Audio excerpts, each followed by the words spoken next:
27 పుస్తకాలు అయ్యే లోపల మన దగ్గర నుంచి ఒక 10 మంది ప్రవక్తలు లేవాలి. నా కోరిక అదండి. మళ్ళీ అదే చెప్తున్నాను, ఒక 10 ప్రాఫిట్స్ లేవాలి. తర్వాత లేటుగా వచ్చిన వాళ్ళందరికీ మళ్ళీ చెప్తున్నాను, లేటుగా వచ్చిన వారి కొరకే మేము చూడండి 20 minutes వెయిట్ చేయాల్సి వచ్చింది. ఎండాకాలం కనుక కొంచెం చీకటి పడ్డానికి 6:45 ఏదో అవుతుంది. అలా అని మనం ఇటు పెంచితే అటు వెనక్కి వెళ్ళిపోద్ది, టైము 9 దాకా పెడుతుంది. కనుక దయచేసి గమనించండి. Try to come early. మీ కొరకే మేము ఆఫ్ చేసి ఒక క్వశ్చన్ తీసుకోవడం జరిగింది. మనం అందరం కూడా కుడి చేతిలోనికి పరిశుద్ధ బైబిల్ గ్రంథాన్ని తీసుకుందాం. హల్లెలూయా.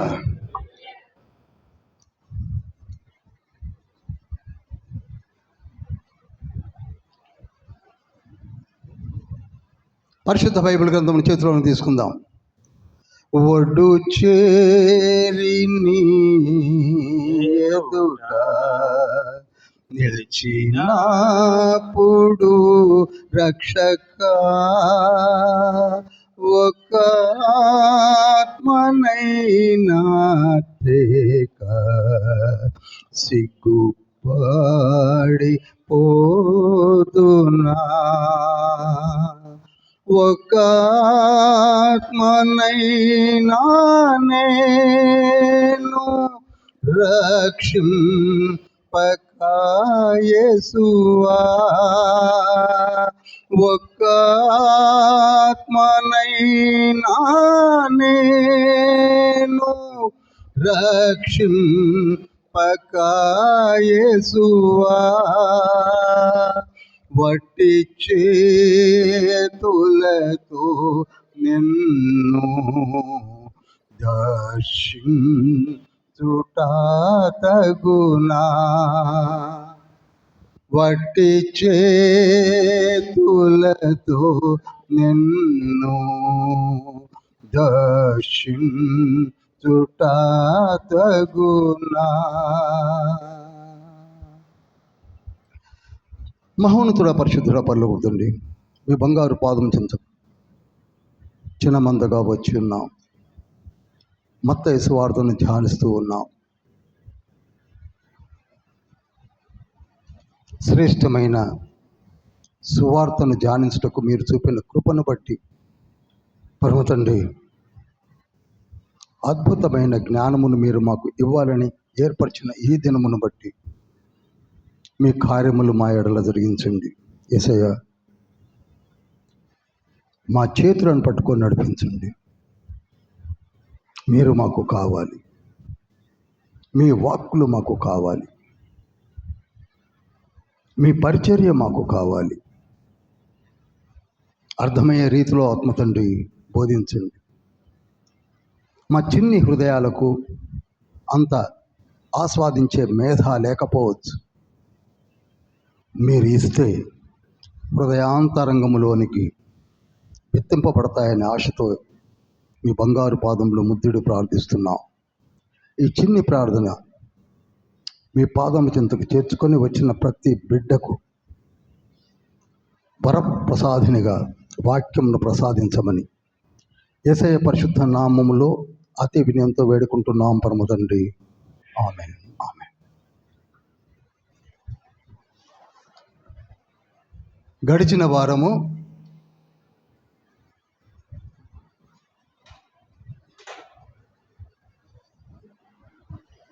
1వ అధ్యాయాన్ని ధ్యానించాం. మత్తయి సువార్తను చదువుతున్నారనుకుంటున్నాను. నేను చేయలేపని అడగను, చదవండి. ఆ తర్వాత రికార్డింగ్స్ మరొక మారు చూడండి. ఓన్లీ జస్ట్ 1.5 hours కదా, చూడండి, నోట్ చేసుకోండి. ఎందుకనగా మన మధ్యలో నుంచి మరలా చెప్తున్నాను, టీచర్స్ లేవాలి. అనేకులు పాపం తెలియకుండా ఉన్నారు. వారికి తెలియచెప్పాలంటే మీరే లేవాలి. యవనస్తులైన వారు మీరందరూ, ఎక్సెప్ట్ 1 or 2 నా ఏజ్ గ్రూప్ వాళ్ళు ఉన్నారేమో, కానీ అందరూ కూడా యవనస్తులే ఉన్నారు. నెగ్లెక్ట్ చేసుకోకండి. My sincere request. ఇంతవరకు నెగ్లెక్ట్ చేసిన కాలం చాలు. 1వ అధ్యాయంలో అబ్రహాము మొదలుకొని యోసేపు వరకు అని మనం ధ్యానించాం. అక్కడ జ్యేష్ఠుల గురించి చెప్పాను నేను. జ్యేష్ఠులు అనగా ఎవరైతే మొట్టమొదటిగా ప్రభువా నీవు నాకు కావాలి, నీవు తప్ప నాకు వేరే శరణము లేదని ఎవరు అనుకుంటారో వాళ్ళు జ్యేష్ఠులు. ఇప్పటికీ కూడా కుటుంబాల్లో చివరి వాడైనా జ్యేష్ఠుడిగా ఉండాలంటే నీ హృదయంలో జ్యేష్ఠ తలంపులు ఉండాలి. అబ్రహాం ఏమీ పెద్దవాడు కాదు, హారాను పెద్దవాడు, అబ్రహాం రెండోవాడు. దావీదు కూడా 8వ వాడు, చాలా చిన్నవాడు. కనుక మీరు గమనించండి, జ్యేష్ఠుల సంఘము ఉన్నది. ఆ సంఘములో మనం ఉండాలంటే మొట్టమొదటగా నేనున్నాను అని లేవాలి మనం కూడా. ఆ తర్వాత అంత గొప్ప వైభవములో ఆశీర్వదించబడినటువంటి సొలొమోను యొక్క ముని మనమడైనటువంటి యోసేపు ఒక కార్పెంటర్ అయ్యాడు. అది నాకు చాలా బాధ అనిపించేది ఆ రోజులలో. కార్పెంటర్ అండి, ఎంత బీద అండి. కార్పెంటర్ అంటే ఏంటి? ఉలి సుత్తి ఉంటుందేమో. యూదయ వంశంలో పుట్టిన యూదుడి యొక్క వంశావళిలో రాజు దావీదు రాజు బంగారు సింహాసనముపై 40 సంవత్సరాలు ఏకఛత్రాధిపతిగా నడిపించినటువంటి రాజు యొక్క ముని మనమడు ఈనాడు కార్పెంటర్. అది అలా ఉంచుదాం. కొన్యా లేక యొకన్యా అని యెహోయాకీము యొక్క కుమారుడైన యెహోయాకీను యొక్క కుమారుడే జెరుబ్బాబేలు. సరే, లోతులోనికి వెళ్ళను. ఆ జెరుబ్బాబేలు యొక్క ముని మనమడైన హేలీ యొక్క కుమార్తె Mariyamma. They are also kings generation. రాజుల గర్భంలో నుండి వచ్చిన ఒక రాజకుమార్తె ఎవరండి? మరియమ్మ. కానీ కడు పేదది. ఎందుకన్నారండి మీరు పేదదని? అనొచ్చు. పేదది కనుకనే తనకంటే వయసులో చాలా పెద్దవాడైన ఒక కార్పెంటర్తో ప్రధానం జరిగింది. ఈ రోజులలో మన అమ్మాయిని కార్పెంటర్కి ఇస్తామా? అక్కడనే అర్థం అవుతుంది కదా. కార్పెంటర్తో ప్రధానం జరిగిద్దండి? జరగదు. ఒక రాకుమారుని యొక్క వంశంలో వచ్చిన కార్పెంటర్ అయ్యాడు. జాగ్రత్తగా చదవండి. ఒక రాకుమార్తెగా బ్రతకవలసిన ఆవిడ వయసులో పెద్దవాడైనా బీదవాడైనా అతనికి ప్రదానం చేయబడింది. అంత నిరుపేదగా మారిపోయింది. అయినప్పటికీ ఆయన నీతిమంతుడే, ఈవిడ నీతిమంతురాలే. అందుకే మత్తయి సువార్త 2వ అధ్యాయం మనకి ఎంతో స్పష్టముగా మత్తయి సువార్త అంటున్నాను, లూకా సువార్త 2వ అధ్యాయంలో ఆ స్త్రీ యొక్క ఇతివృత్తాంతం అంతా కూడా లూకాలో మనకు కనపడుతుంది. ఎవరు? మరియ తల్లి విషయం. కనుక ప్రియులారా, మనం ఎలా ఉన్నా, ఏ స్థితిలో ఉన్నా, తండ్రి మనలను లేవనెత్తు తండ్రి ఉన్నాడు. యోసేపు కార్పెంటర్ కావచ్చు, మరియ తల్లి ఒక బీదరాలు కావచ్చు, కానీ తండ్రి ఎత్తి పట్టిన విధము నేటికి కూడా, even after completion of 2000 years మరియ తల్లిని, మరియమ్మని జ్ఞాపకం చేసుకుంటున్నామనగా ఆవిడ యొక్క నీతి కనపడుతుంది. వాళ్ళిద్దరూ కూడా they have dedicated there lifes to the lord. ఇంతకంటే ఎక్కువ చెప్పాల్సిన అవసరం లేదు. ఇక 2వ అధ్యాయంలోకి వస్తున్నాను. కొంచెం జ్ఞాపకం చేసి ముందుకెళ్తున్నాను అంతే. 2వ అధ్యాయంలోకి వచ్చేసరికి, ఆ రోజులలో యూదయను అనగా యెరూషలేమును పరిపాలిస్తున్నది హేరోదు. అతని పూర్తి పేరు అంతిప హేరోదు. అతని తండ్రి పేరు యాంటిపేటర్, తల్లి పేరు సిప్రస్ డోరస్ అనే పేరు ఉంటుంది. Cypros Doris. Some people will say Cypros and some people may say Doris, but her name is Cypros Doris. వారిద్దరికి పుట్టిన సంతానమే ఎవరండి? అంతిప హేరోదు. ఇతను ఒక బ్రూటల్ కింగ్. లాస్ట్ వీక్ చెప్పాను, మళ్ళీ చెప్తున్నాను. ఇది ఒక బ్రూటల్ కింగ్. తన రాజ అధికారం తప్ప ఎవరిని చంపడానికైనా వెనకాడు. ఒక క్రూర మనస్తత్వం కలిగిన వాడు.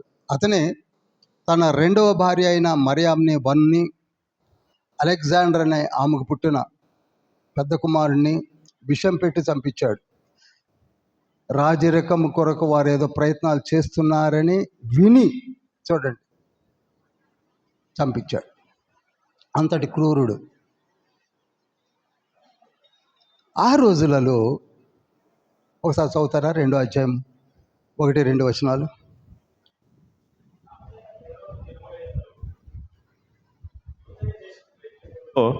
యేసు పుట్టిన పిమ్మట ఇదిగో తూర్పు దేశపు జ్ఞానులు యెరూషలేమునకు వచ్చి, యూదుల రాజుగా పుట్టినవాడెక్కడనున్నాడు? తూర్పు దిక్కున మేము ఆయన నక్షత్రము చూచి ఆయనను పూజింపవచ్చితమని చెప్పిరి. చాలండి. ఆ రోజులలో యెరూషలేమునకు రాజు ఎవరండి? హేరోద్ అని ఉంది. అంతిప హేరోద్ అని మీరు చెప్పాల్సి ఉంటుంది మీరు చెప్పేటప్పుడు. క్రిస్మస్లో సందేశాలకు మిమ్మల్ని పిలుస్తూ ఉంటారు పాస్టర్స్ని. అంతిప హేరోద్ అతను సామంతరాజు. ఆ రోజులలో మహాచక్రవర్తి ఎవరంటే, రోమన్ ఎంపరర్ ఎవరంటే అగస్టస్ సీజర్ లేక ఔగస్తు కైసరు. ఆ రోజులలో ఔగస్తు కైసరు రాజ్యపాలన చేస్తున్నాడు. సామంతరాజు వచ్చేసి అంతిప హేరోద్. అప్పుడు తూర్పు దేశపు జ్ఞానులు వచ్చారు. వచ్చి రాజుకు చెప్పారు కదా అంటే ఏమని చెప్పారని అడిగారండి? ఏమని అడిగారు వాళ్ళు వచ్చి? యూదుల రాజుగా పుట్టినవాడు ఎక్కడ ఉన్నాడు ఆయన గుండెలో రాయబడ్డటైంది. తానే రాజు కనుక సామంత రాజరికమే పోద్దేమో, ఇంకొక రాజు వచ్చాడట యూదుల రాజు, ఎక్కడున్నాడని తూర్పు దేశపు జ్ఞానులు వచ్చారు. కన్ఫ్యూజ్ అయ్యాడు. ఇక్కడ నేను మీకు క్లియర్గా చెప్తాను. ఈ తూర్పు దేశపు జ్ఞానులు ఎవరు? మనము క్రిస్మస్ సందేశాల్లో అక్కడ ఇక్కడ వింటాము. తూర్పు దేశం అనగా యూదయకు తూర్పున ఉన్నటువంటి ప్రాంతములలో నుండి జ్ఞానులు వచ్చారని మన పెద్దలు, మనకంటే పూర్వీకులు చెప్పడం మనం వింటూ ఉన్నాం. ఈవెన్ భారతదేశం నుండి కూడా జ్ఞానులు వచ్చి ఉంటారు అని అన్న ప్రసంగాలు కూడా మనం విని ఉంటాం. I'm not telling that is wrong, this is right. విన్నాం మనం. అన్ని తూర్పే మనకున్నాయి. యూదయకు తూర్పులో ఉన్నది బాబిలోన్, ఏలాము దేశము, యుఏఈ, యునైటెడ్ అరబ్ ఎమిరేటీస్ తూర్పునే ఉన్నాయి. ఆఫ్ఘనిస్తాన్, కజకిస్తాన్, పాకిస్తాన్, ఇండియా ఇవన్నీ తూర్పునే ఉన్నాయి.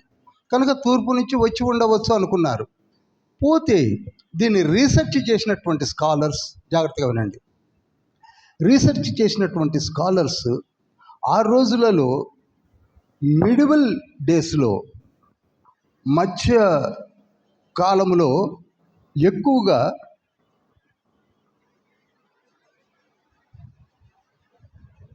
జ్ఞానము కొరకు అరువులు చాచి వెతికినటువంటి వారు 2 దేశాలు ఉన్నాయి. ఒకటి గ్రీకులు, 2 ఏలామీయులు, ఏలాము దేశము. ఒకటి గ్రీకు. చెప్పండి. ఒకటి గ్రీకులు, 2 ఏలాము. గ్రీకు గురించి తీసుకున్నట్లయితే మీకు బాగా తెలుసు. గ్రీకుల దేశము నుండి అలెగ్జాండర్ వచ్చాడు. అక్కడ తత్వజ్ఞానము గురించినటువంటి ఎన్నో బుక్స్ ఉన్నాయి. ఇప్పటికీ మనము ఎన్సైక్లోపీడియాస్ తిరిగేసిన, లైబ్రరీస్ తిరిగేసిన, ప్లాటోస్ థియాలజీ అని, సోక్రటీస్ థియాలజీ అని, అరిస్టాటిల్ థియాలజీ అని దొరుకుతాయి మనకి. గ్రీకుల కాలంలో సోక్రటీస్, ప్లాటో, అరిస్టాటిల్, వారి శిష్యుడైనటువంటి ఫిలిప్ ఎవరో కాదు, అలెగ్జాండర్ తండ్రి. ఆ ఫిలిప్ యొక్క కుమారుడే అలెగ్జాండర్. వీళ్ళందరూ కూడా ఆ గ్రీకుల యొక్క జ్ఞానమును అలనాడు ప్రపంచంలో ఒక మంచి పేరు ప్రఖ్యాతులు సంపాదించిన జ్ఞానం. అర్థమవుతుంది కదండి? వాళ్ళు ఎక్కడ జ్ఞానం దొరుకుతుందా అని వెతికేవాళ్ళు. వాళ్ళకి ఆ ఆశ ఉంది, మనకే లేకుండా పోయింది.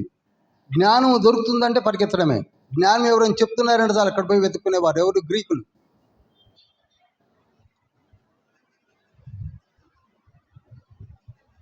మొదటి కొరింథీ పత్రిక 1వ అధ్యాయం 22వ వచనం చూడండి. యూదులు సూచక క్రియలు చేయమని అడుగుచున్నారు, గ్రీసు దేశస్థులు జ్ఞానము వెదకుచున్నారు. చూసారా? గ్రీకుల పని ఏమిటంటే జ్ఞానం వెతకడమే. మనకు అసలు ఏ జ్ఞానం అక్కర్లేదు, మనకు తెలిసిన దాన్ని పట్టుకొని బట్టలు చింపుకుంటుంటాం. మనకి అది అలా అలవాటు పడ్డాం.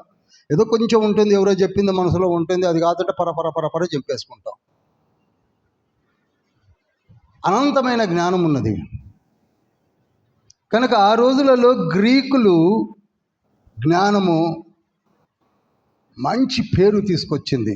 అందుకే ఇప్పటికీ కూడా చూడండి, అరిస్టాటిల్ అని, సోక్రటీస్ అని, ప్లాటో అని మనం వింటూ ఉంటాం. అదేవిధంగా ఏలాము దేశము కూడా, ఏలాము దేశం అనగా ప్రజెంట్ ఇరాన్.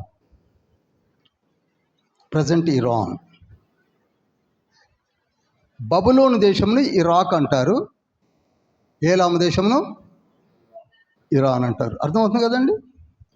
బబులోను దేశమును ఇరాక్ అంటారు, ఏలాము దేశమును. గ్రీకుల్ని గ్రీకులే అన్నారు ఆనాటి నుంచి నేటి వరకు కూడా. గ్రీకు లేక గ్రీసు దేశము, గ్రీకు దేశము అన్నారు. No confusion at all. బబులోను పక్కనే ఉంటుంది ఏలాము దేశము.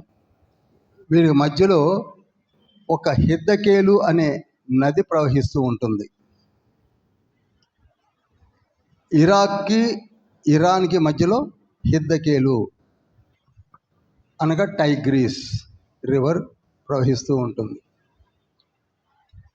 ఈ ఏలాము దేశము కూడా జ్ఞానములో రీసెర్చ్ స్కాలర్స్ ఉన్నారని చెప్పవచ్చు. ఎక్కువ తీసుకోను, ఎందుకనగా మళ్ళీ నేను మత్తయిలోకి రాలేను కనుక చెప్పవలసిన విధంగా చెప్పాలని ఆశపడుతున్నాను. ఏలాము దేశంలో ఒక శ్రేష్టమైన గ్రంథం ఉన్నది, ఉద్గ్రంథము. దాని పేరు జండ్ అవస్థ. జండ్ అవస్థ అందరు చెప్పండి. జండ్ అవస్థ. ఇది ఏ దేశంలోనిది? ఏలాము దేశము. ఏమంటే ఇంతకీ ఏలాము దేశం అంటే మనకు అర్థం కావట్లేదంటే ఎస్సేరు రాణి పరిపాలించిన దేశము. ఇంకా అర్థమైంది అనుకుంటా. ఏలాము దేశమునకు క్యాపిటల్ షూషన్ కోట. ఎస్సేరు రాణి ఆ దేశంలో చాలా కాలం వరకు యూదుల కొరకై ప్రయాసపడినటువంటి రాణి. అది ఏలాము దేశము. బాబిలోన్ డౌన్ఫాల్ తర్వాత ఏలాము దేశము నుండే మాదీయ ఫారసీక రాజులు పరిపాలించారు. నోట్ చేసుకోండి, మాదీయ ఫారసీక రాజులు ఎక్కడి నుంచి పరిపాలించారు? ఏలాము దేశం నుండే. నెహెమ్యా కూడా ఏలాము దేశం నుండే వచ్చి ప్రాకారములు కట్టాడు. అర్థమైంది అనుకుంటున్నాను.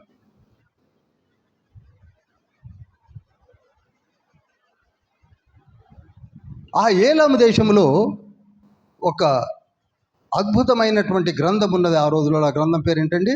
జండ్ అవస్థ. దానిని వారి ప్రవక్తలు ఎక్కువగా చదివి ప్రాచుర్యంలోనికి ప్రపంచమంతటా చేటకు దోహదపడ్డారు. వారి పేరే జోరాస్టిన్. నోట్ చేయండి, జోరాస్టిన్.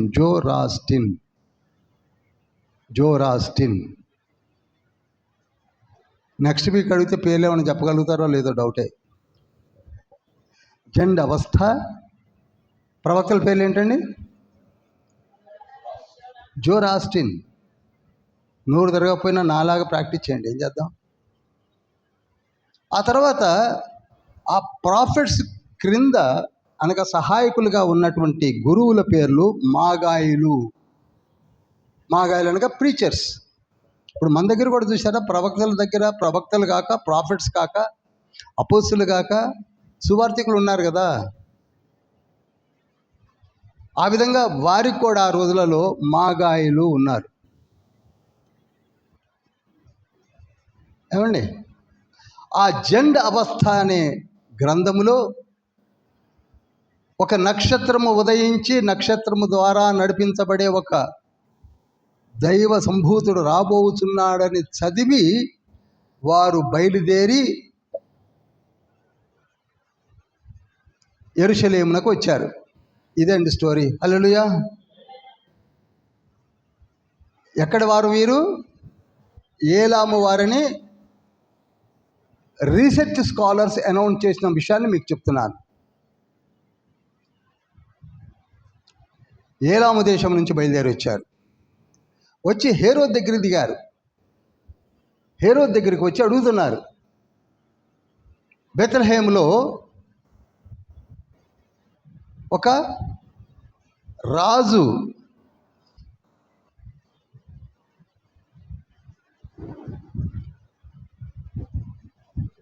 రాజుగా పుట్టిన వాడెక్కడ అని అడిగినప్పుడు ఆయన వెంటనే ఎవరిని పిలిచాడు చూశారా? యాజకులను పిలిచాడు. అక్కడే ఉంటుంది, మీరు బాగా చదివినట్లయితే. యాజకులను పిలిచాడు. ఆ తర్వాత జ్ఞానులను, శాస్త్రులను పిలిచాడు. 4వ వచనంలో ఉంటుంది. కాబట్టి రాజు ప్రధాన యాజకులను, ప్రజలలో ఉండు శాస్త్రులను పిలిచాడు. పిలిచి ఎక్కడ చెప్పండి అని అడిగాడు. ఎందుకంటే ఈయన ఏదో మీడు, ఏషావు సంతతి వాడు. ఎవరు? రాజు. యూదయలో ఉన్నాడు. యెరూషలేములో అంతా యూదులే ఉంటారు, ఇజ్రాయేల్ కనుక వారిని అడిగాడు పిలిచి. అప్పుడు వాళ్ళు ఏం చేశారంటే శాస్త్రాలు తిరిగేశారు, ధర్మశాస్త్రములు తిరిగేశారు. తిరిగేసి, అయ్యా రాజా, మీకా గ్రంథం 5వ అధ్యాయం 2వ వచనంలో ఒక మాట లిఖించబడి ఉన్నది. ఎక్కడ? మీకా 5:2. చదవండి. బెత్లెహేము ఎఫ్రాతా, యూదావారి కుటుంబములలో నీవు స్వల్ప గ్రామమైనను నా కొరకు ఇశ్రాయేలీయులను ఏలబోవు వాడు నీలో నుండి వచ్చును. పురాతన కాలం మొదలుకొని శాశ్వత కాలము ఆయన అగుపడుచుండును. కనుక ఇక్కడ వెరీ క్లియర్గా ఆ మీకా ప్రవక్త రాసినటువంటి ఆ లేఖనాల్ని ఆ శాస్త్రులు, యాజకులు రాజుకు చెప్పారు. అంటే దీన్ని బట్టి ఏమర్థమవుతుంది? వారు ప్రవక్తల గ్రంథాన్ని చదువుతున్నారు మనలాగానే. మనం 39 పుస్తకాలు ఎలా చదువుతున్నామో అలానే వారు కూడా చదువుతున్నారు. కనుక ఏది ఎక్కడుందో వారికి బాగా తెలుసు. లేకపోతే మీకా గ్రంథాన్ని ఎలా రిఫర్ చేయగలిగారు వాళ్ళు? అంటే they are in search of Jesus. వెంటనే అయ్యా ఇది ప్రాఫెసీ, ప్రవచనము అని చెప్పిన వెంటనే రాజుగారు డీటెయిల్డ్గా ఆ జ్ఞానులను చూడండి. జ్ఞానులను 7వ వచనం చాలా ఇంపార్టెంట్, మీరు నోట్ చేసుకోండి. ఆ నక్షత్రము కనబడిన కాలము వారి చేత పరిష్కారంగా తెలుసుకొని. చాలు. ఎందుకు నేను చదివిస్తున్నానంటే ఈ కాలాన్ని వీళ్ళు ఎంక్వైరీ చేశారు. అసలు మీకు ఈ నక్షత్రం ఎప్పుడు కనపడింది? వారం క్రితమా, నెల క్రితమా, సంవత్సరం క్రితమా చెప్పు అని అడిగారు. అప్పుడు వారు చెప్పిన కాలమును బేరేజీ వేసుకుంటున్నాడు. యెరూషలేము నుండి ఏలాము దేశము నాట్ లెస్ దాన్ 1000+ కిలోమీటర్స్ ఉంటుంది. అది అంత ఈజీ కాదు. ఒంటెల మీద ప్రయాణం. జాగ్రత్తగా గమనించండి. వారి వస్తు కూడా కాస్ట్లీ వస్తువులు పట్టుకొని వస్తున్నారు. బంగారము చాలా కాస్ట్లీ, బోళము చాలా కాస్ట్లీ. చూసారా? ఈ కాస్ట్లీ వస్తువులు తీసుకున్న అగరు చాలా కాస్ట్లీ, సాంబ్రాణి చాలా కాస్ట్లీ. అంత కాస్ట్లీ ఒంటెల మీద తీసుకొని ఏదో ఒక్కరు వచ్చారు, మనం ఏదో 3 పెట్టెలు తెచ్చారు, 3 వచ్చారు, మనం చాలా చెప్పుకుంటుంటాం. ఇదని ఇంటర్ప్రిటేషనే. I don't think it's harmful. 3 వచ్చారన్నా, 1 వచ్చారన్నా, 2 వచ్చారన్నా, ఒకరికంటే ఎక్కువనే అర్థమవుతుంది జ్ఞానులు కనుక. దాని మీద ఇక చెలరేగిపోయి ఎలా చెప్పుకున్నా తప్పేం లేదేమో. కానీ వారు మాత్రము ఎక్కువగానే వచ్చారు. ఎందుకని? వారు కాస్ట్లీ సరుకుతో వస్తున్నారు ఒంటెల పైన. ఇంతకీ రాజు అక్కడ ఉన్నటువంటి తన క్రూ మెంబర్స్ అంతా క్యాలిక్యులేషన్ చేస్తే వారు 2 years పట్టింది రావడానికి. ఎన్ని సంవత్సరాలు పట్టిందండి? 2 years. అదేంటండి మీరు 2 years అని ఎలా చెప్పగలరు? అనగా రాజు అందుకే 2 సంవత్సరాల లోపు పిల్లని చంపమన్నాడు. అర్థమైందండి? యేసయ్యను పుట్టిన వెంటనే పొత్తిగుడ్డలతో చుట్టి ఆ మేంజర్లో లేక పశువుల తొట్టిలో పెట్టిన వెంటనే వీళ్ళు రాలా. వచ్చి ఉంటే 2 సంవత్సరాలు ఎందుకు?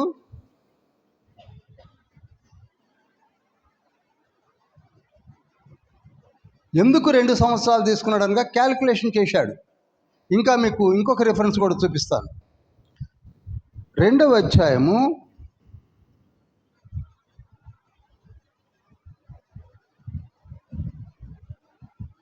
16వ వచనం చదివితే, జ్ఞానులు తన్ను అపహసించిరని హేరోదు గ్రహించి బహు ఆగ్రహము తెచ్చుకొని తాను జ్ఞానుల వలన వివరముగా తెలుసుకున్న కాలమును బట్టి ఆగిపోదాం.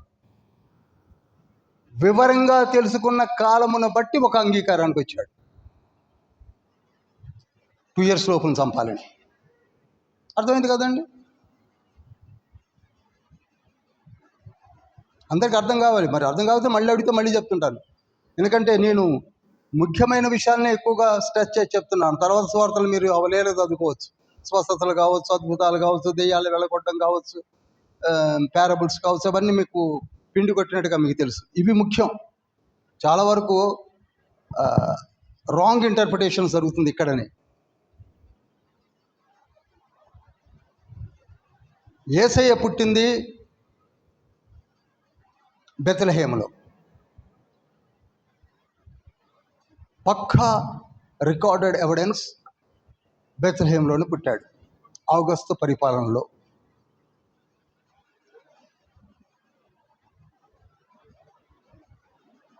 లూకాసు వార్త 2వ అధ్యాయం 1 నుంచి 15 వచనం చదివినప్పుడు అక్కడ క్లియర్గా ఉంది ఎలా యేసయ్య పుట్టాడు, ఎక్కడ పొత్తిగుడ్డలతో చుట్టి ఆ పశువుల తొట్టిలో పెట్టిందంతా కూడా.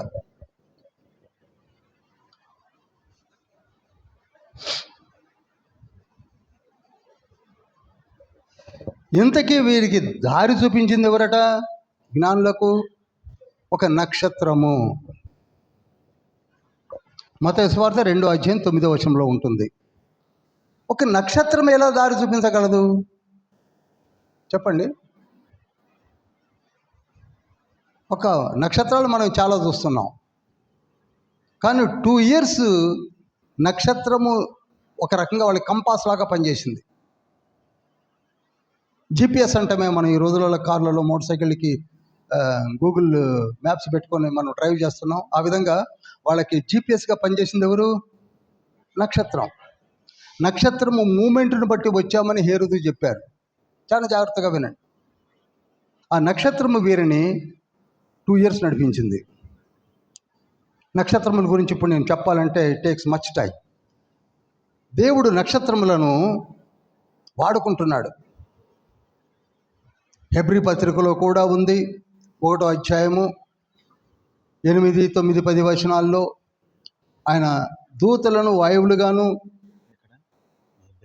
వాడుకుంటున్నాడు.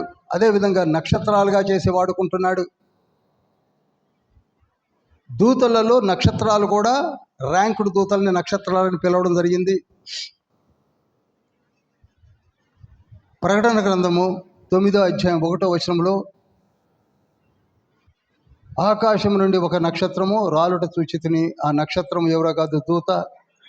అతనికి ఒక తాళం చెవి ఇవ్వడం కూడా కనపడింది. చదవనక్కర్లేదండి, తాళం చెవి కూడా ఉంది. ఒక నక్షత్రము నీటి బుగ్గలపై పడుట, నీరు మాచిపత్రి అవ్వడం, నీరు చేదైపోవడం కూడా చూస్తాం మనం 8వ అధ్యాయంలో. 8వ అధ్యాయం 7, 8, 9 వచనాల్లో. అనగా నక్షత్రములు ఎవరండి ఇప్పుడు చెప్పండి? ర్యాంకుడు దూతలు. లూసిఫర్ కూడా తేజ నక్షత్రమే. యెషయా గ్రంథము 14వ అధ్యాయం 12వ వచనంలో ఉంటుంది. అటువంటి నక్షత్రమే ఈ జ్ఞానులకు దారి చూపడానికి తండ్రి వాడుకున్నాడు. అవసరమైతే నక్షత్రాన్ని తండ్రి దింపి యుద్ధం కూడా చేయించగలడు. న్యాయాధిపతుల గ్రంథం 5వ అధ్యాయం 20వ వచనంలో ఉంటుంది.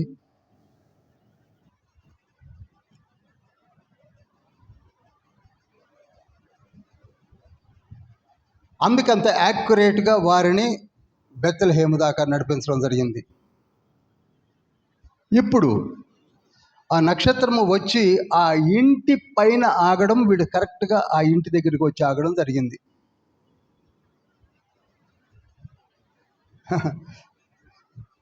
మన గూగుల్ మ్యాప్స్ కూడా ఒక్కోసారి ఎటేటో తిప్పి తిప్పి తిప్పి తిప్పి సముద్రంలోకి, చెరువులోకి తీసుకెళ్ళినవి కూడా ఉన్నాయి. కానీ ఈ నక్షత్రం అలా చేయాల, ఎగ్జాక్ట్గా తీసుకొని వచ్చి అక్కడ ఇంటిలోనికి అని ఉంది. అక్కడ ఏమనుందండి? 11వ వచనం అనుకుంటా.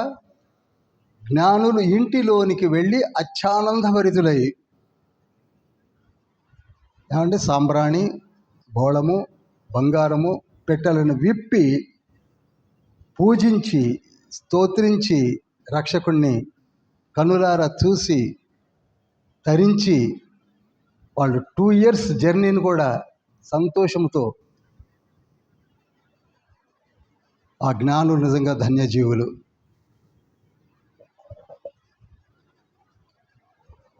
వాగ్దాన పుత్రుని చూడడం అండి. వాగ్దాన పుత్రుడు యేసయ్య 4000 సంవత్సరాల్లో పుడతాడని ఎదురు చూసినటువంటి ఆ వాగ్దాన పుత్రుడే యేసయ్య.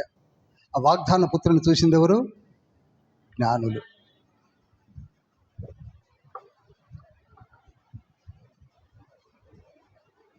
ఈ ఇల్లు ఎక్కడుంది చెప్పాలి? బెత్లెహేంలోనే ఉంది, డౌట్ ఏం లేదు. అయితే ఇక్కడ ఒక విషయాన్ని మీకు చెప్పి ముందుకెళ్తాను.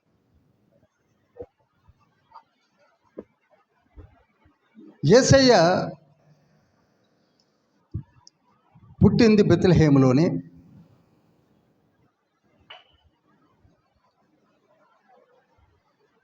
అగస్టస్ సీజర్ అనగా ఔగస్తు కైసరు ఒక ఆర్డర్ పాస్ ఆన్ చేశాడు. ఏమిటనగా, అందరూ వచ్చి ప్రజా సంఖ్యలో మీ పేర్లు నమోదు చేసుకొనవలెను అని.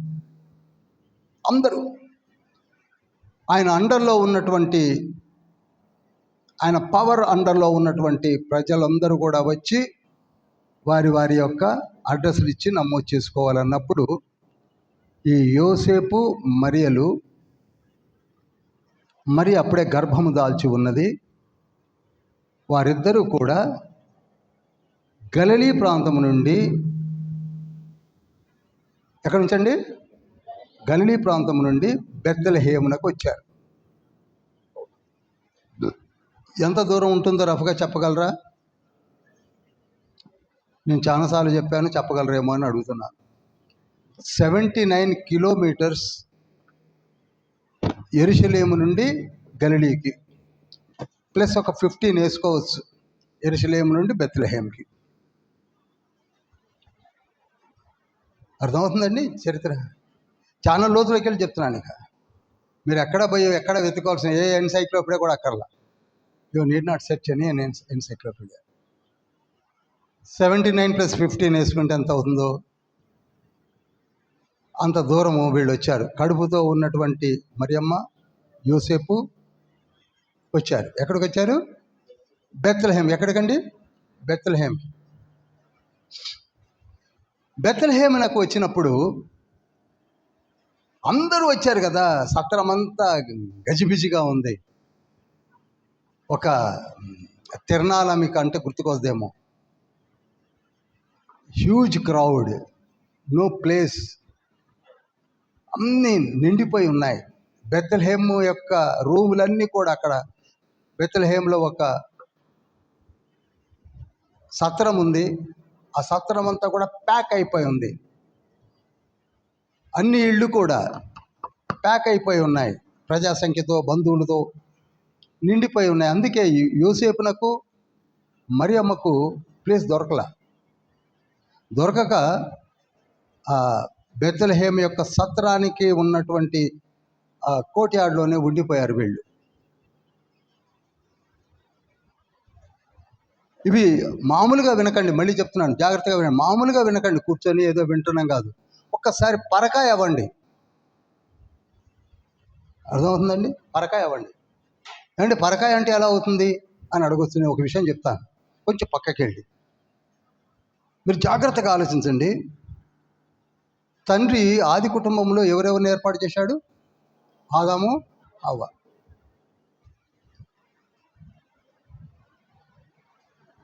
హవ్వ కన్సీవ్ అయింది. హవ్వకేమొచ్చింది? గర్భం దాల్చింది. గర్భం దాల్చినప్పుడు అది కొత్త వాళ్ళకి. అసలు అది గర్భమో కాదో తెలియదు. పొట్ట ఉబ్బుతుంది. నెల నెల చూస్తుంటే ఏమవుతుంది? పొట్ట ఉబ్బుకుంటూ వస్తుంది. ఆదాం కన్ఫ్యూజ్ అవుతున్నాడు. ఇది ఏది తింటే అది కక్కుంటుంది అమ్మాయి అవ్వ. అర్థమవుతుందండి? నేను చెప్పింది నేను పరకాయ చేస్తే ఎలా ఉంటుందో చెప్తున్నాను మీకు. కాళ్ళు చేతులు ఉబ్బుతున్నాయి, ముఖం ఉబ్బిపోతుంది, మనిషి రూపం మారిపోతుంది. అందమైనటువంటి అవ్వ ఏంటి పరిస్థితులన్నీ మారిపోయి ఏది పడితే బొలక బొలక కక్కుంటుంది. ఎవరైనా అడుగుదాం విడితే తప్ప ఎవరు లేరు. పరిస్థితి చాలా దారుణంగా ఉంది. హాస్పిటల్స్ ఉన్నాయా? కార్పొరేట్ హాస్పిటల్స్ లేవు. ఏం చేయాలో తెలియదు. ఆ సిచ్యువేషన్లో హవ్వ ప్రసవించిందా లేదా? ప్రసవించినప్పుడు పెద్ద ప్రేవు బేబీతోటి బయటకు వస్తుంది. ప్రతి స్త్రీకి ఒక ఫీడ్ చేసే ప్రేవు బయటకు వస్తుంది. దాన్ని ఎవరు కత్తిరించాలి? అసలు ఏమీ తెలియదు.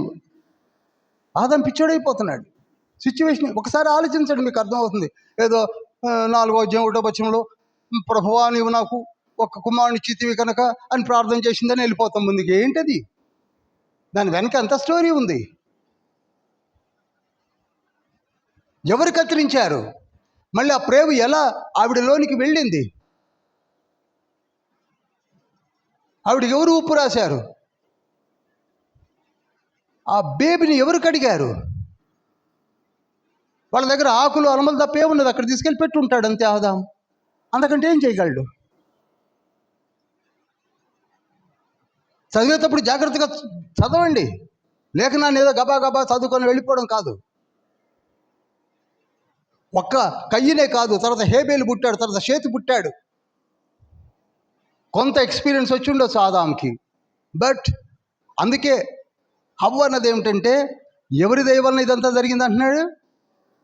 యెహోవా దేవ. అంటే ఇదంతా కూడా వారికి తెలియకుండానే ఆ కట్ చేయడం కానీ, ఆ తెగిపోవడం కానీ, మళ్ళీ ఆవిడికి వెనక్కి వెళ్ళిపోవడం కానీ, ఆ బేబీ వచ్చి ఉండడం కానీ, ఇదంతా కూడా మరి యెహెజ్కేలు గ్రంథం 16వ అధ్యాయం 4, 5, 6, 7, 8, 9, 10 ఉంటుంది. చూడండి తర్వాత.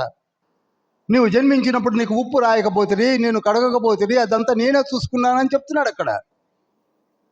అప్పుడు చూసుకుంది యెహోవా తండ్రే, ఇప్పుడు చూసుకుంది యెహోవా తండ్రే, ఈనాడు మనల్ని చూస్తుంది కూడా యెహోవా తండ్రే. Not our selfs. మనం ఏదో పెద్ద కేర్ తీసుకొని డవ్ సోపులు, ఆ సోపులు, ఈ సోపులు పెట్టి ఎక్కడనో కార్పొరేట్ హాస్పిటల్స్లో గైనకాలజిస్టులు సెజేరియన్స్ జరిగించాయే, అవన్నీ జరిగిపోతున్నాయి. ఇవన్నీ ఎవరు చేస్తున్నారు? ప్రాణం నిలిపింది ఎవరు? Naturally, God has given us a beautiful restoration.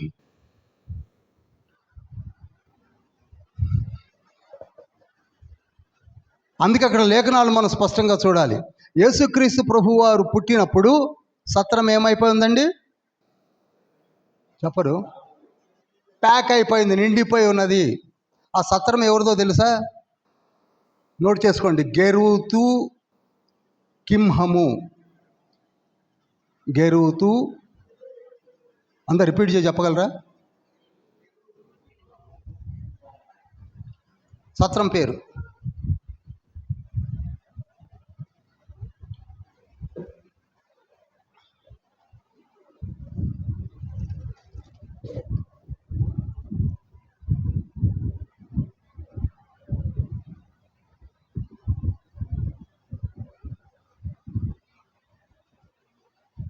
చెప్పండి, సత్రం పేరేంటి?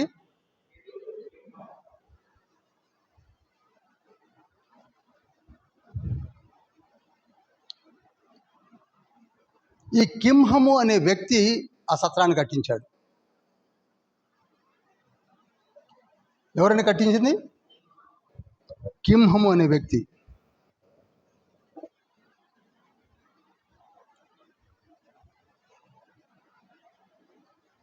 ఇంతకీ ఈ కింహము ఎవరనగా బర్జిల్లయి కుమారుడు.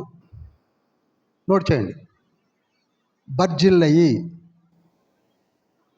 యొక్క కుమారుడు. ఎందుకు చెప్తున్నాననగా దీనిలో చాలా దీవెనలు కనపడుతున్నాయి. అందుకు ఈ బర్జిల్లయి ఎవరండి అంటే దావీదునకు అబ్షాలోము దావీదును తరుముతున్నప్పుడు చంపడానికి, అబ్షాలోము ఎవరు? సొంత కొడుకే. అబ్షాలోము తరుముతున్నప్పుడు దావీదు మరల అరణ్యం పాలయ్యాడు. అప్పుడు అతనికి ఆహారం సప్లై చేసింది ఎవరండి? బర్జిల్లై. నేను ఎక్కువ లోతులోనికి వెళ్ళి చెప్పట్లేదు, కన్ఫ్యూజ్ అవుతారని. ఎవరు సప్లై చేశారు? బర్జిల్లై. బర్జిల్లై వయసు 80 సంవత్సరాలు. ఎంతండి? ఎన్ని సంవత్సరాలు? ఇప్పుడు నా వయసు దాదాపు ఇన్సుమిన్స్ 80కి వచ్చింది అనుకోండి. 80 ఏళ్ల వయసులో మనుషులు ఎట్లుంటారు? ఎవడెక్కడ పోతే నాకెందుకమ్మా అని ఉంటారు. కానీ ఆయన అలా లేడు. బర్జిల్లై అట్ ద ఏజ్ ఆఫ్ 80 దావీదు రాజు కొడుకు చేత తరమబడ్డాడని అరణ్యం పాలయ్యాడు. తను తన పరివారం అంతా కూడా అరణ్య పాలయ్యారని మంచి భోజనాన్ని సిద్ధపరిచి వారికి కావలసిన రీతిలో ఆదుకున్నవాడు ఎవరండి? బర్జిల్లై. ఈనాడు మనం ఆ పని చేస్తున్నామా? అసలు మనం బైబిల్ స్టడీకి రావడమే కష్టంగా ఉంటే ఆదుకునే స్థితి ఎక్కడిది మనకి? పక్కనోడి గురించి ఆలోచించే స్థితి మనకి ఎక్కడిది? అందుకు దావీదు ఆ తర్వాత కాలంలో అబ్షాలోము చనిపోవడం, మరల దావీదు తన సింహాసనము తిరిగి ఎక్కడం జరిగిన తర్వాత బర్జిల్లైని పట్టుకుంటాడు. పట్టుకొని బర్జిల్లై, నీవు నాకు చేసిన సహాయమునకు ప్రతిగా నేను నిన్ను సన్మానించేదను, నాతో వచ్చే అంటాడు. అప్పుడు బర్జిల్లై అంటాడయ్యా, నా వయసు 80 ఏళ్ళు, నేను ఇప్పుడు వచ్చి ఆనందించేది ఏమీ లేదు. నాకు ఒక కొడుకు ఉన్నాడు, ఆ కొడుకు పేరు కింహము. ఆ కింహాన్ని పంపిస్తాను, అతన్ని మీరు ప్రయోజకుడిని చేయండి. చూశారు ఎంత మంచివాడో? ఈ రోజుల్లో కొడుకుని ఏమనాలి మనం? ప్రయోజకుడిని చేయమని అంటున్నామా? నో. ప్రయోజకుడు ఎప్పుడవుతాడు? ఒక దైవజనుడి చేతిలోనికి వెళితే అవుతాడు. అది బర్జిల్లై కనిపెట్టాడు కనుకనే, కనుక్కున్నాడు కనుకనే దావీదుకి ఇవ్వడానికి ఇష్టపడ్డాడు. కింహము దావీదుతో వచ్చేశాడు. ఇప్పుడు దావీదు ఏం చేశాడంటే, తనకున్న అతి శ్రేష్టమైనటువంటి పట్టణము అదేమిటనగా బెత్లెహేము. అదేంటండి? బెత్లెహేమును కింహానికి రాసి రిజిస్ట్రేషన్ చేశాడు.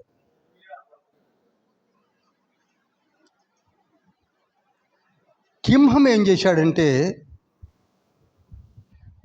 సత్రాన్ని కట్టించాడు. ఏం చేశాడండి? సత్రాన్ని కట్టించాడు. ఆ సత్రం ఎంత బిజీగా ఉండేదంటే ఇక నేను మీకు చెప్పాల్సిన అవసరం లేదు. ఇర్మియా గ్రంథము 41వ అధ్యాయము 18వ వచనము. ఎన్నో అధ్యాయం అండి? 41, 18, 10వ లైను. 10వ లైన్లోకి రావాలి జరిపి 10, ఎందుకంటే అదంతా చదువుతూ కూర్చున్న టైం పోతుంది. 10వ లైను, 18వ వచనము, 10వ లైను. ఎవరైనా చదవండి.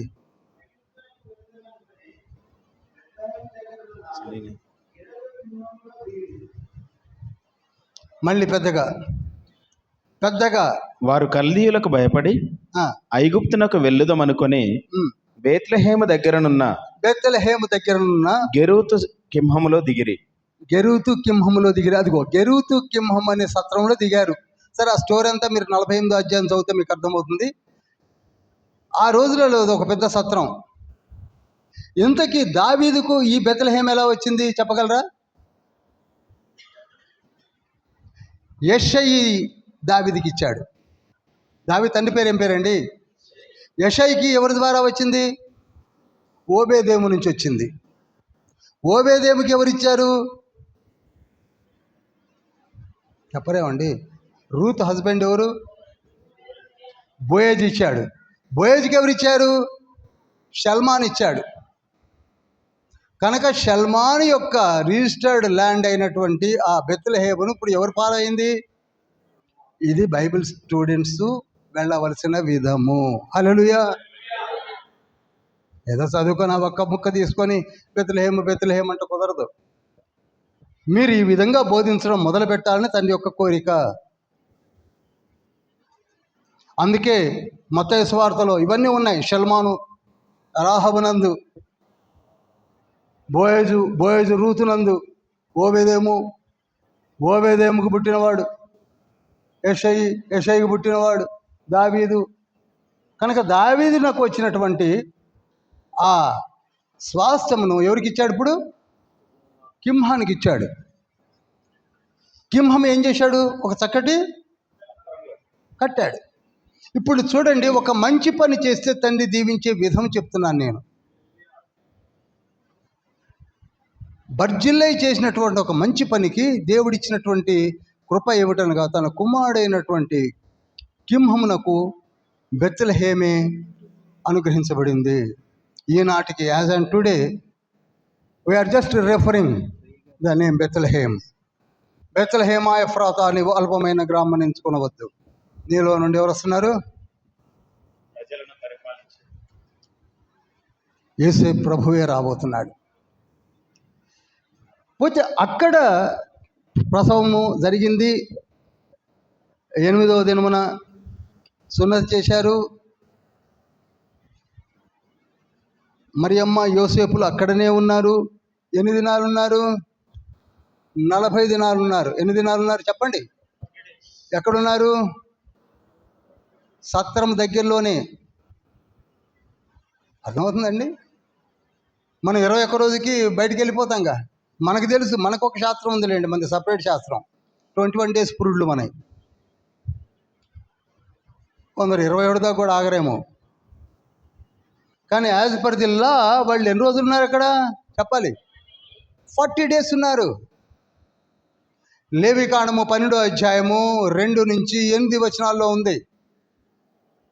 మగ పిల్లవాడు పుట్టినప్పుడు 40 దినములు, ఆడపిల్ల పుట్టినప్పుడు 80 దినములు వారు పుల్లటాలపై ఉండవలెను. మనకి కొత్తవి వస్తాయి. బైబిల్ పక్కకి వెళ్ళిపోద్ది. 21 రోజు వస్తుంది, ఇంకేదో వస్తుంది. అవేమో నాకు తెలియదు. బైబిల్ అయితే ఉంటుంది చేతిలో. We're not Christians, we're just Christians.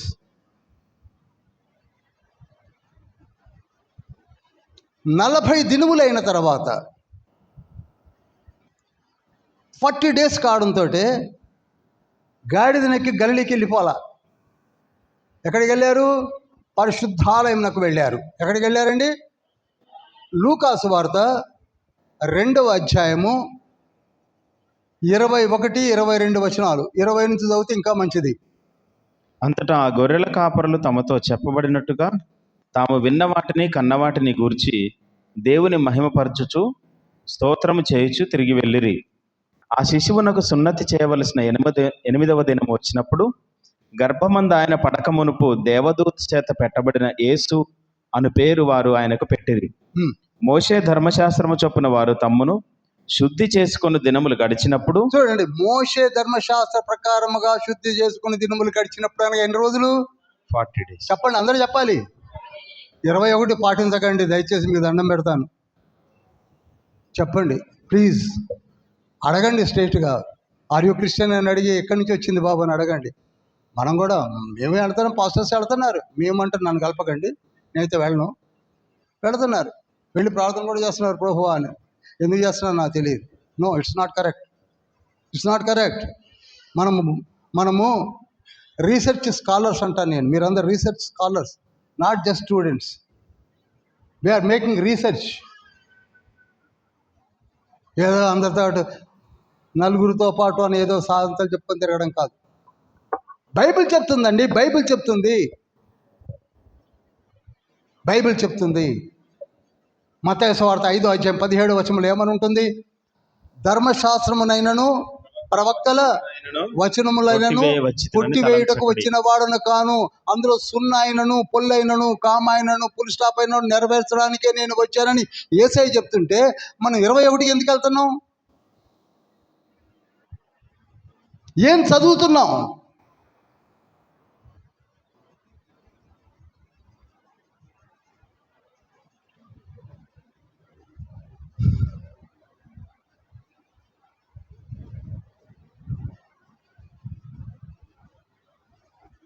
పురుడు ఇంటి దగ్గర చేసుకుంటారు, గుడికి రారు. మీకు తెలుసు, నేను చూశాను కనుక చెప్తున్నాను. కానీ మరియమ్మ యోసేపులు యేసయ్యను ఎత్తుకొని ఎక్కడికి వచ్చారు? చెప్పండి అర్రా, నేర్పండి అర్రా. ఏ తండ్రి అయితే మీకు గర్భమును దాల్చి ఇచ్చినటువంటి ఆ శిశువుని తీసుకొని గుడికి రండి. First you have to say thanks to the Lord. అవ్వంది కదండి దేవుడు నాకు ఒక బిడ్డనిచ్చాడని. మనము కేవలం పైకి అంటున్నాం కానీ గుడికి రాము. ఇంటి దగ్గర 21 అనేది ఉయ్యాలేసి లాలీ లారీ అని పాట పాడి ఏదో చేస్తాం, బొట్లు పెట్టి దానికి దీనికి. నో,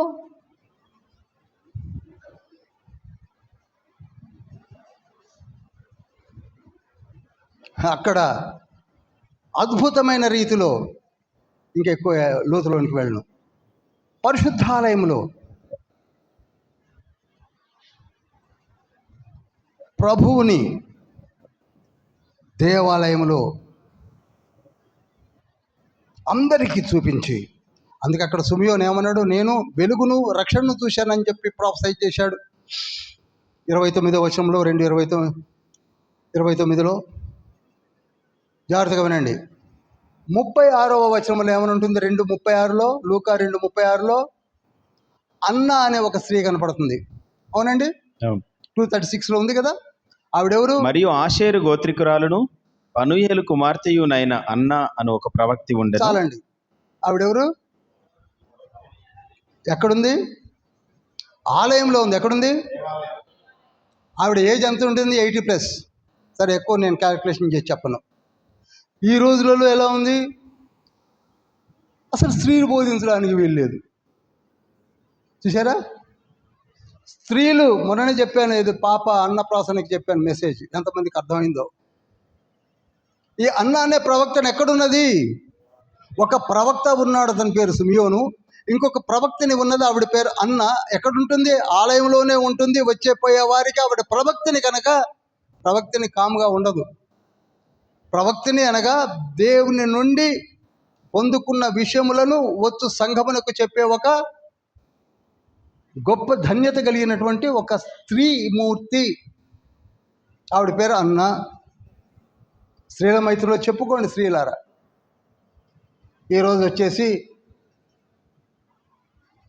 ప్రవక్తనని అక్కడ చెప్తుంటే, యేసయ్య పుట్టినప్పటికే ఉన్న ప్రవక్తని ఉంటే సరేలే.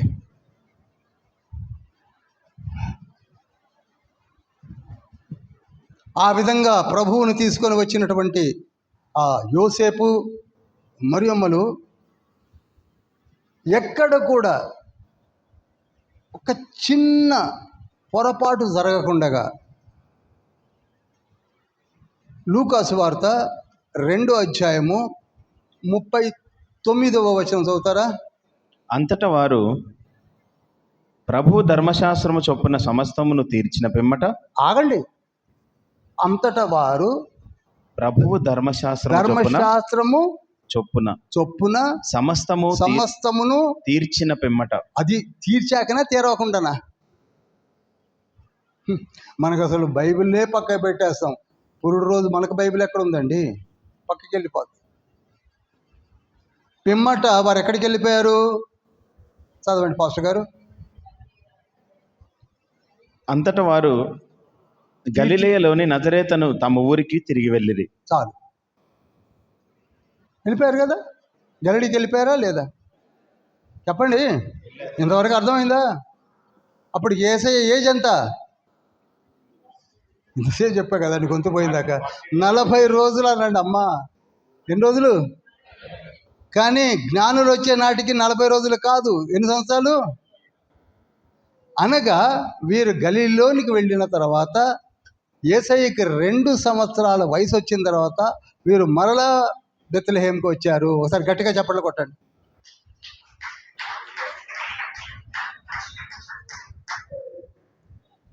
అప్పుడు గెరుతూ కింహం యొక్క సత్రము ఖాళీగా ఉంది కనుక అందులోకి వెళ్ళారు. వాళ్ళు వెళ్ళగలిగారు. అక్కడ ఒక ఇంట్లో ఉండడం జరిగింది. అప్పుడు జ్ఞానులు వచ్చారు. జ్ఞానులు వచ్చి పూజించారు. అర్థమైంది కదా. ఇది మత్తయ్య రికార్డ్ చేశాడు. ఎప్పుడు రికార్డ్ చేశాడు? పురిటాల జరిగిన తర్వాత పరిశుద్ధాలయంకి వెళ్ళిపోయి, అక్కడ నుంచి నాజరేతునకు వెళ్ళిపోయి, అక్కడ నుంచి మరలా తిరిగి వచ్చిన దాన్నేమో మత్తయ్య రికార్డ్ చేస్తే, ఏ విధంగా పురిటాల్లో ఉన్నారు, ఏ విధంగా పరిశుద్ధాలయానికి వచ్చారు, ఏ విధంగా సుమయోను పలికాడు, ఏ విధంగా అన్న ప్రవచించింది, ఇవన్నీ కూడా లూకా రికార్డ్ చేశాడు. అందుకే సువార్తలన్నీ ఒకటేలాగా ఉన్నాయి కదా బ్రదర్ అంటారు. ఒకటేలాగా లేవండి, లేవు. ప్రతి అధ్యాయంలో వేరియేషన్ ఉంది.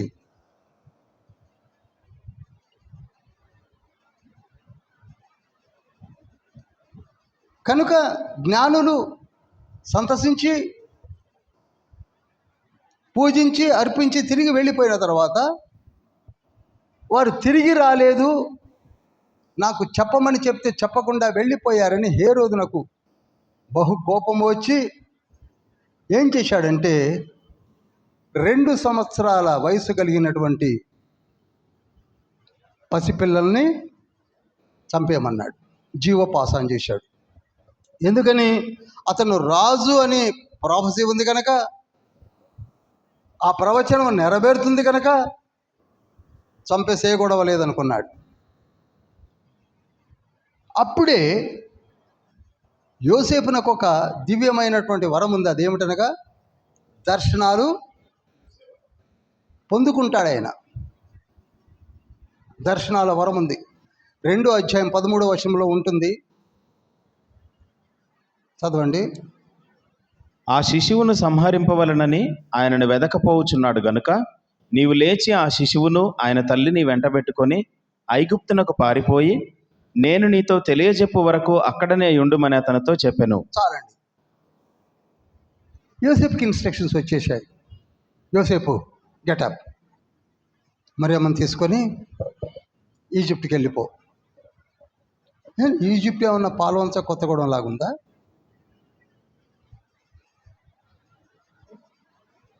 $400 కిలోమీటర్స్ అండి, 250 మైల్స్.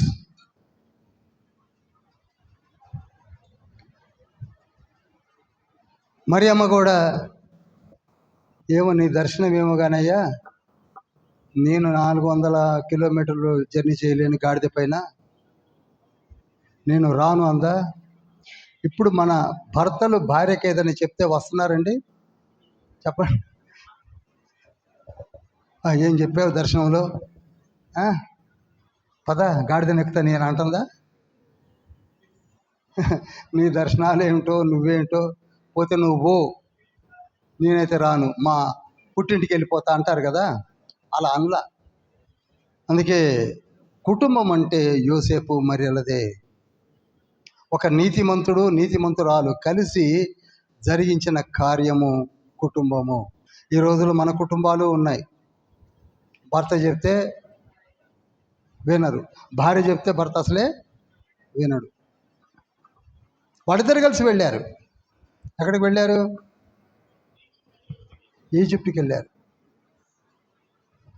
ఈజిప్ట్ కూడా వెళ్ళింది ఎక్కడంటే మెంఫిస్ అనే నగరానికి వెళ్ళారు. నోట్ చేయండి. అప్పుడు ఈజిప్ట్కి capital city Memphis. Memphis board పెట్టాలి కాటయ్య బాబు గారు. నెక్స్ట్ బైబిల్ స్టడీకి ఇక్కడ పెట్టండి, పేరు రాస్తాను. బైబిల్ స్టడీ కదా, బోర్డు పెట్టండి. మెంఫిస్. ఇది కూడా చూడండి, ఇది కూడా ప్రవచనాత్మకమైనది. హోషేయ గ్రంథము 11వ అధ్యాయము 1వ వచనం చదువుతారా? ఇశ్రాయేలు బాలుడై ఉండగా నేను అతని ఎడల ప్రేమ కలిగి నా కుమారుని ఐగుప్తు దేశంలో నుండి పిలిచితిని. చూసారా దేవుని యొక్క ప్రాఫెసీ హోషేయ ద్వారా ఏమనుంది? నా కుమారుని ఐగుప్తు నుండి పిలిచితిని. మీరు అనొచ్చు, ఇది ఎలా జరిగిందండి, ఎలా చెప్పగలరు మీరు అంటే 15వ వచనం చదవండి, 14 నుంచి. అప్పుడు అతడు లేచి రాత్రివేళ శిశువును తల్లిని తోడుకొని ఐగుప్తునకు వెళ్ళి ఐగుప్తులో నుండి నా కుమారుని పిలిచి తిని అని ప్రవక్త ద్వారా ప్రభు సెలవిచ్చిన మాట నెరవేరునట్లు హేరోదు మరణము వరకు అక్కడ ఉండేను. చూసారా? దీన్ని బట్టి మీకు ఏమర్థం అవుతుంది? మత్తయ్య కూడా పాత నిబంధన గ్రంథాన్ని చదువుతున్నాడు.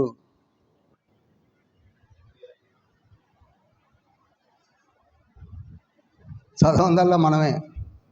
మీరు మత్తయి గ్రంథాన్ని 28 అధ్యాయాలు బాగా చదివితే ఆయన ఎన్నో రిఫర్ చేశాడు. ఈజ్ అ ట్యాక్స్ కలెక్టర్, ధనవంతుడు. నేను మరలా మీకు బాధపడకండి, ఎంత చదివితే అంత జ్ఞానము. జ్ఞానం సంగతి నుంచి బ్లెస్సింగ్స్.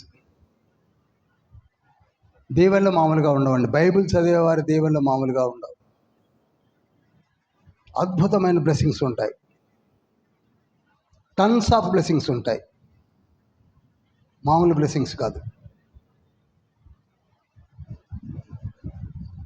ఎహెజ్కేలు గ్రంథము 34:26 ప్రకారంగా టన్స్ ఆఫ్ బ్లెస్సింగ్స్ ఉంటాయి.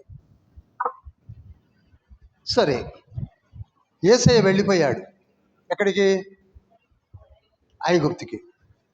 వెళ్ళిపోయిన తర్వాత రాజాజ్ఞను పాటించి నరమేధ జరిగింది, పసిపిల్లల మేధ జరిగింది. 2 సంవత్సరాల లోపు పిల్లలందరినీ చంపి పారేశారు. ఇది కూడా పరకాయ చేసి చదవాలి. ఏదో చంపేశాడు. అక్కడ పాకిస్తాన్ ఇండియాకు వారు జరుగుతుందట, మనకేం కాదు కదా, మనం బాగానే మంచిగా తిన్నాం పడుకున్నాం అని అనుకుంటున్న పరిస్థితులు ఉండకూడదు. అక్కడ 2 years లోపు పిల్లలు చనిపోతే ఆ తల్లులు తండ్రులు ఎలా ఉంటుందో ఆలోచించండి. ఒక్క నిమిషం. ఈరోజు ఆలోచించండి. లేక లేక పుట్టిన బిడ్డలు ఉంటారు. కళ్ళ ముందే చంపేయడం, చూస్తుండగా గుంజి ఖడ్గంతో నరికేయడం, తల వేర్చేయడం. చంటి బిడ్డల్ని ఏంటనుకున్నారు? పట్టుకుపోయి ఎక్కడో కాదు, నరికేయడమే. ఇంట్లోనే నరికి అవతల పారేసి వెళ్ళిపోతున్నారు.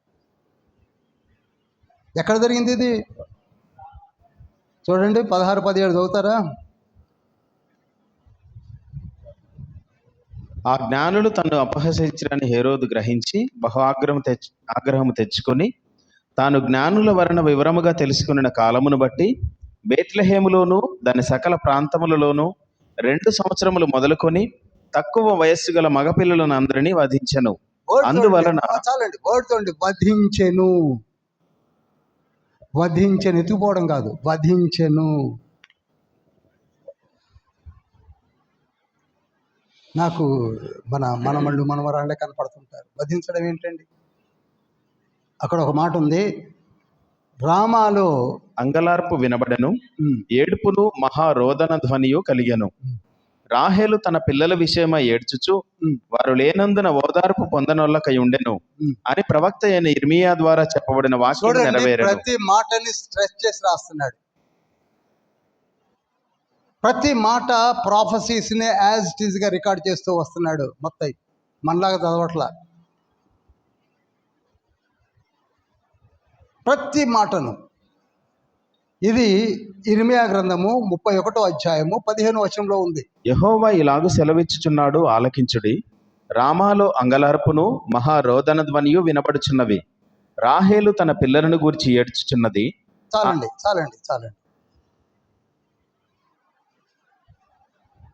అసలు నేను ఇది చదివిన రోజుల్లో చాలా నెలలు నేను ప్రార్థన చేశాను.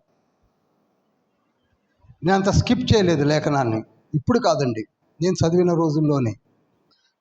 రాహేలు మధ్య ఆసియా ప్రాంతంలో, మెస్పిటోనియా ప్రాంతంలో, పెద్దనరామ ప్రాంతంలో ఉన్నటువంటి ఒక స్త్రీ. ఇది బెత్లెహేము రామ ప్రాంతములలో ఉన్నటువంటి యెరూషలేములో ఉన్న ప్రాంతం ఇది. ఇక్కడ వధ జరిగిన తల్లుల యొక్క మూలుగులు, ఏడ్పులు, పిల్లలు కొరకే ఏడ్చిన రాహేలుతో ఎందుకు పోల్చవలసి వచ్చిందో చూడండి. అది ఇర్మియా రాస్తున్నాడు. అనగా పిల్లలు లేకపోవుట, తన గర్భము పండకపోవుట తట్టుకోలేకపోతుంది స్త్రీ. పిల్లలు ఉండి కాదండి, పిల్లలు లేక. మీకు బాగా గుర్తుంటే ఆదికాండం 30:1-2 వచనాల్లో యాకోబు గల్లా పట్టుకుంటుంది, నాకు నువ్వు పిల్లల్ని ఇస్తావా ఇవ్వవా అని. కనుక పిల్లల కొరకై ఏడ్చిన ఏడుపు రాహేలుతో వివరించలేమండి. ఒకవైపు అక్క లేయ, అందం ఉండదు, ఏముండదు, ఆమెకేమో 6+1 పుడితే నాకు ఏమీ లేదు. అరే మాకు దాసీలు కూడా ఉన్నారు, జిల్పా బిల్హాలు, ఒక్కొక్కరికి 2 పిల్లలు పుడితే నాకు ఏమీ లేదు, నా బ్రతికేమిటని ఏడుస్తుంది. అర్థమవుతుందండి? పిల్లలు లేని వాళ్ళకి తెలుస్తుంది ఆ ప్రాబ్లం ఏంటో. సేమ్ జాకబ్ 4 భార్యలు ఉంటే 3 ఉండి ఒకరికి లేకపోవడంలో మామూలు ఏడుపు ఏడవట్లే ఆవిడ. చేయవలసినవన్నీ చేసినప్పటికీ సంతానం లేదు. చివరికి ఇంకొక మాట చెప్తాను.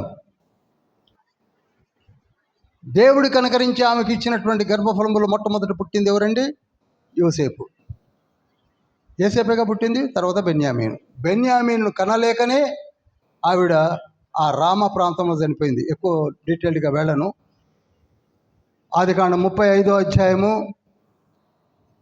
20వ వచనంలో ఉంటుంది. అక్కడ ప్రసవ దినములు వచ్చినప్పుడు ప్రసవించలేక కుమారుని కని బెనోని అని పేరు పెట్టి చచ్చిపోద్ది. ఏ పిల్లల కొరకై ఏడ్చిందో ఆ పిల్లల కొరకే చివరికి తన తనువును కూడా చాలించుకుంది. ఎవరు? రాహేలు. ఆవిడ ఏడుపు ఎంతగా ఉన్నదో అంతటి గొల్లు పిల్లలు పోగొట్టుకున్న వారు ఏడ్చారు అని చెప్పడానికి రికార్డు చేయించినటువంటి మాటే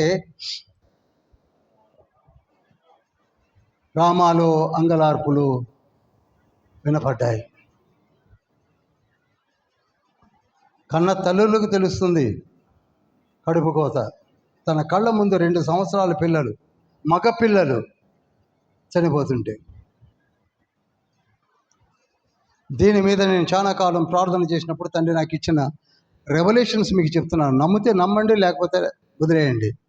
కానీ నాకు తెలిసిన విషయాలు చెప్తున్నాను. 27 ఏళ్ల నా పరిశుద్ధ బైబిల్ పఠన ప్రార్థన తండ్రి ఇచ్చిన కృపా వరములో నుండి కొన్ని చెప్తున్నాను. నమ్మితే నమ్మండి, లేకపోతే వదిలేయండి. అదేమిటనగా, ఒక లోక రక్షకుడు పుట్టినప్పుడు ఇంతమంది చనిపోవడం ఏమిటి? ఎప్పుడైనా ప్రశ్నించుకుంటే నేను ప్రశ్నించుకున్నా. He is not ordinary man. ఎవరో మామూలుగా మనిషి పుట్టినట్టు పుట్టడం కాదు. లోక రక్షకుడు తన ప్రజల కొరకై తానే వచ్చి రక్షణ ఇస్తాడని 21వ అధ్యాయం 21వ వచనంలో చెప్పినటువంటి మత్తయి ఇక్కడికి వచ్చేసరికి తానే చనిపోవడం, అంటే తన కొరకు చనిపోవడం. తాను కాదు, తన కొరకు చనిపోవడం. చెప్పండి ఎలా ఉంటుంది?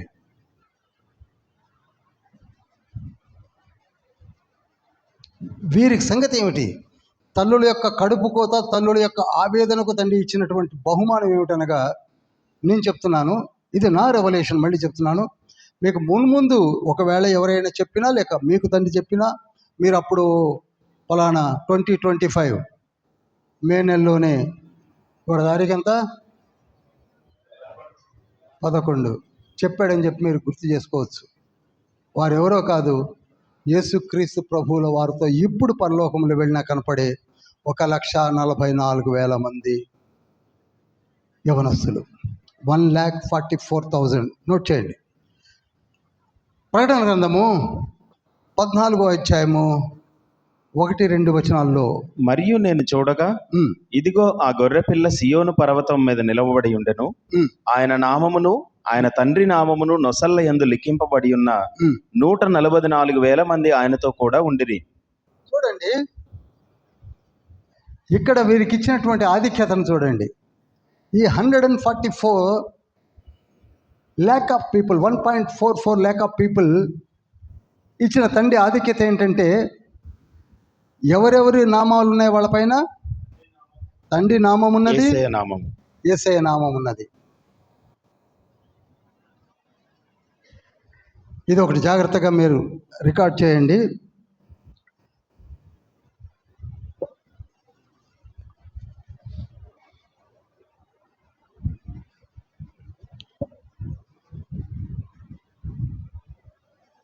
మూడవ వచనం చదువుతున్నాను. వారు సింహాసనం ఎదుటను, ఆ 4 జీవుల ఎదుటను, పెద్దల ఎదుటను ఒక కొత్త కీర్తన పాడుచున్నారు అని ఉన్నది, పాడుచుండెడి వారు అని ఉండాలి. సరే, అది అప్పుడు చెప్తానులే.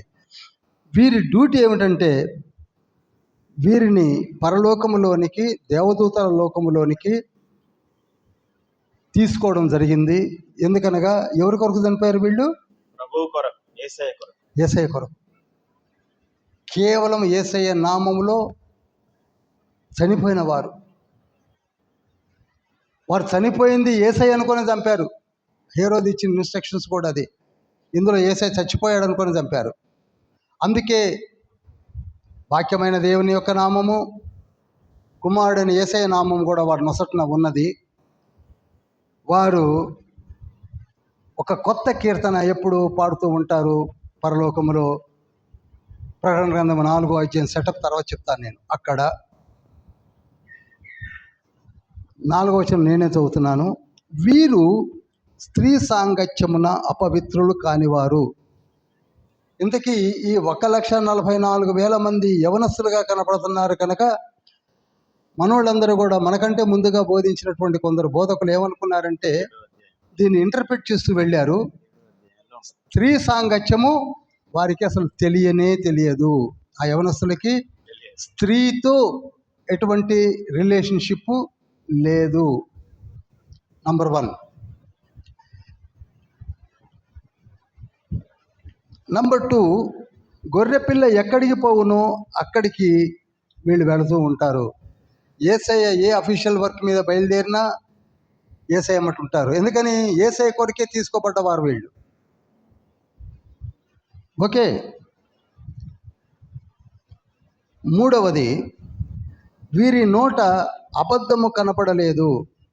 ఏ అబద్ధము లేదు. ఏమండి, మనిషి ఎటువంటి స్థితిలో ఉన్నా, మీరు ఏలియాని తీసుకోండి, ఎలీషాని తీసుకోండి, లేదా ఆది అపోస్తలుని తీసుకోండి, ఎవరినైనా తీసుకోండి, అబద్ధాలు ఆడిన వాళ్ళే.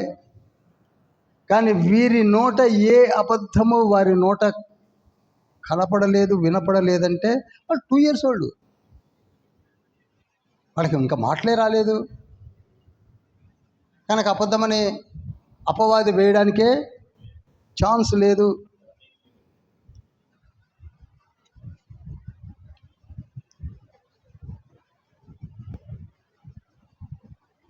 వీరు దేవుని కొరకు, 4వ వచనం చదువుతున్నాను, వీరు దేవుని కొరకు, గొర్రె పిల్ల కొరకు ప్రథమ ఫలముగా ఉండుటకై మనుషులలో నుండి కొనబడిన వారు. హల్లెలూయా. అందరం చదువుదామా ఒక్కసారి పెద్దగా? వీరు దేవుని కొరకు, గొర్రె పిల్ల కొరకు ప్రథమ ఫలముగా ఉండుటకై మనుషులలో నుండి కొనబడిన వారు. వీరి నోట ఏ అబద్ధము కనపడలేదు. వీరు అనింద్యులు. అనింద్యులు అనగా ఏ నింద వెయ్యలేము. ఏ నింద ఎప్పుడు వెయ్యలేమంటే పసిపిల్లలకే వెయ్యలేము. అంతే కదండి.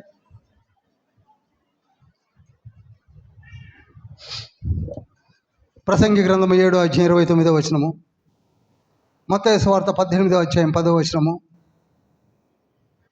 మార్కు సువార్త 10వ అధ్యాయం 14వ వచనము, మత్తయి సువార్త 18వ అధ్యాయం 14వ వచనము. చిన్న పిల్లలు అనింజులు. మళ్ళీ చెప్పాలా రెఫరెన్సులు? స్పీడ్ అయిపోయానేమో. మళ్ళీ చెప్తాను చూడండి. మత్తయి సువార్త 18వ అధ్యాయం 10-14 వచనాలు, మార్కు సువార్త 10వ అధ్యాయం 14వ వచనము,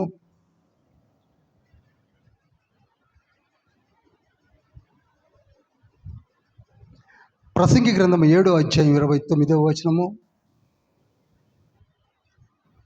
వీరు అనించులు. తండ్రి ఎవరిని కూడా వదిలివేయడండి. అరే, చిన్న పని చేస్తేనే మనకు ఒక ప్రామిస్ చేసి పరలోక రాజ్యములో మనకి ఒక స్థానాన్ని ఏర్పరిస్తే, తన పేరట చంపబడిన బిడ్డలను ఇప్పుడు ఎక్కడుంచాడు అనుకుంటున్నారు? చెప్పండి. ఇప్పుడు చాలామంది నన్ను వీక్షిస్తున్న వారు కూడా నవ్వుకుంటే నవ్వుకోవచ్చు. I don't mind. బట్ ఎవరైనా ఉంటే నా నంబర్ ఉంది, ఫోన్ చేయండి. నాకు వేరే ఏదైనా ఉంటే అడగండి, నేను చెప్తాను, మాట్లాడతాను. నా డౌట్స్ కూడా అడుగుతాను. లేదు మన సంఘాల్లో నుంచి తీసుకోవడానికి అందులో ఒక్కటి కూడా మనకు వర్తించదు. ఏ సంఘమన్నా తీసుకోండి, ఒక్కడు కూడా వర్తించదు. ఎందుకనగా ఏ ఒక్కడు కూడా పాపి కాకుండా లేడని మార్కు సువార్తలో యేసయ్య చెప్పాడు కదా. కనుక వీరెవరండి? అర్థమైందండి?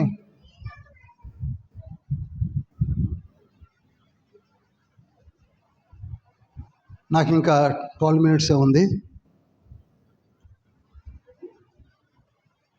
మత్తయి సువార్తలోకి వద్దామా?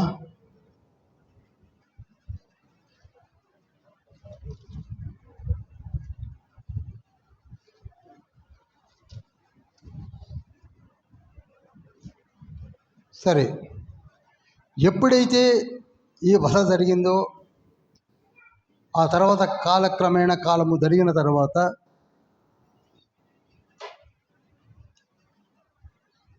హేరోదు రాజు కూడా చనిపోయాడు.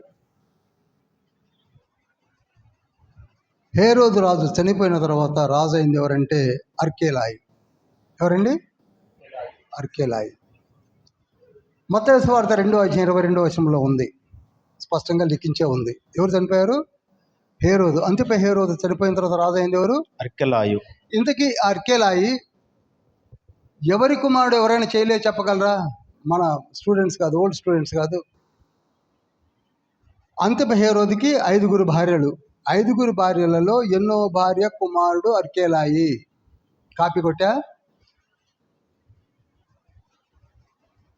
4వ భార్య అయిన మల్తాకే యొక్క పెద్ద కుమారుడు అర్కేలాయి. చదవండి, ఒకసారి చదవండి, ఒక్కసారి చూడండి. ఒక్క 2 hours టైం వెచ్చించండి, వారం అంతంలో దొరికిపోద్ది మీకు. ఆ అర్కేలాయి రాజు అయ్యాడు. ఇప్పుడు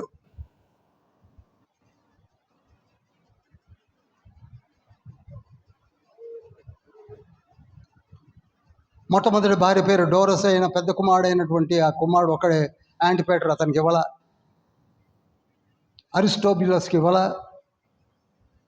మరియామ్నే 2 అయినటువంటి కుమారుడు ఫిలిప్కి ఇవ్వాల. 5వ భార్య అయిన క్లియోపాత్ర కొడుకైన ఫిలిప్కి ఆ రాజరికం రాలా. ఎవరికి వచ్చింది? మల్తాకే కుమారుడైన అర్కేలాయికి వచ్చింది. అప్పుడు మళ్ళీ యోసేపునకు దర్శనం వచ్చింది. మత్తయి సువార్త 2:19 ఉంటుంది. యోసేపునకు మరలా దర్శనం వచ్చి, మెంఫిస్లో ఉంటున్నాడు యేసయ్య, మరియమ్మ, యోసేపు వచ్చి ఏమన్నాడు? చదవండి 19.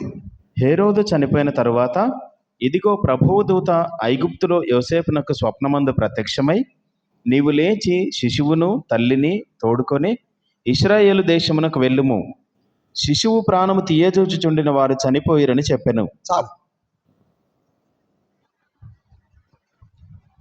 తండ్రి ఇన్స్ట్రక్షన్స్ టైం టు టైం ఇచ్చేస్తూనే ఉన్నాడు.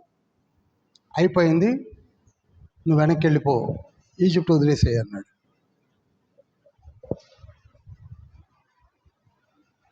వెంటనే యోసేపు లేచాడు, అమ్మ నాకు దర్శనం వచ్చింది, మళ్ళీ వెనక్కి వెళ్ళాలి. మళ్ళీ ఎన్ని 400 కిలోమీటర్లు బయలుదేరింది.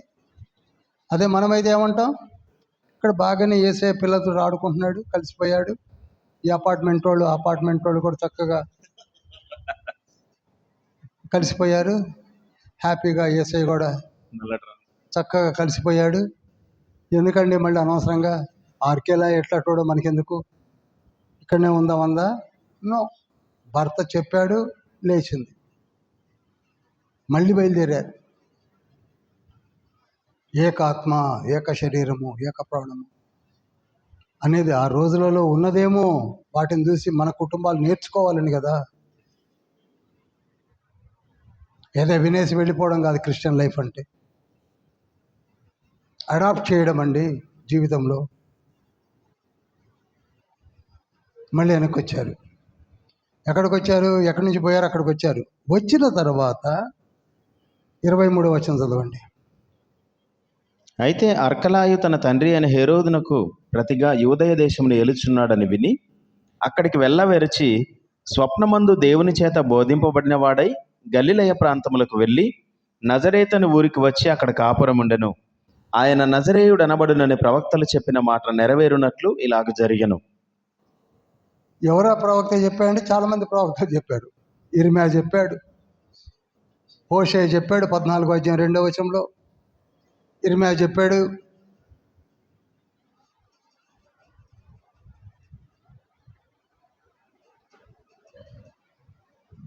యెషయా చెప్పాడు 11:1-2 చిగురు. నాజరత్ మీన్స్, నాజరీన్ అనే పదం నుంచి వచ్చింది, చిగురు అని అర్థం. జకర్యా చెప్పాడు 3 ఉంటుంది.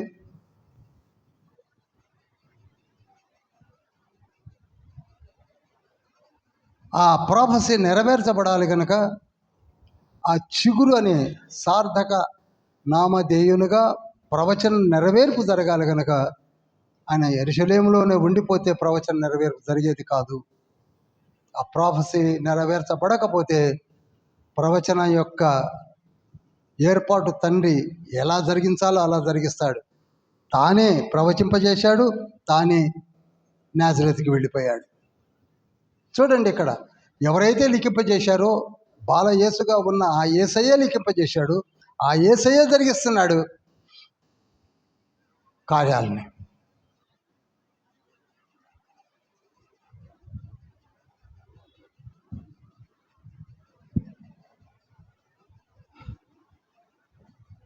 ఒక అధ్యాయము మరొక క్లాస్ తీసుకున్నాం మనం.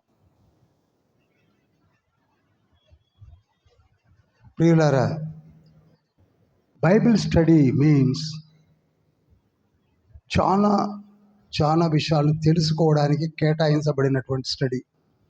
మీరు మామూలుగా థియలాజికల్ క్లాసెస్లో ఇంత లోతులోనికి వెళ్ళి చెప్పుకోవడానికి సమయం కూడా చాలదు. ఎందుకనగా 3 to 3 years diploma, 4 years bachelor degree ఉంటుంది కనుక ఇలా చెప్పుకుంటూ పోతే 4 సంవత్సరాల్లో 3 సంవత్సరాల్లో 39 పుస్తకాలే మన కాల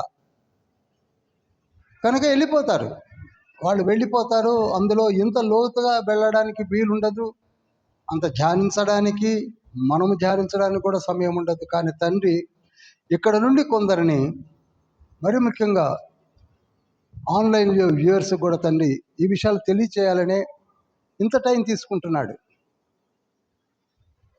అందరం లేచి నిలబడదాం.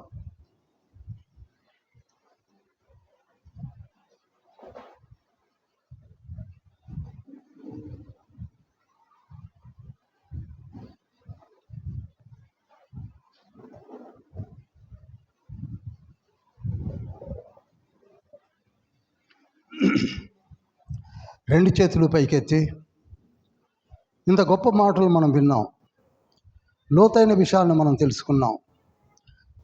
ఈ 2వ అధ్యాయంలో మరి ఒక్క మారు నేను మెమరైజ్ చేసి ప్రార్థన చేస్తాను. ఇక్కడ ఒక దుష్టుడైనటువంటి హేరోదు తన రాజ్యకాంక్షను అనుసరించి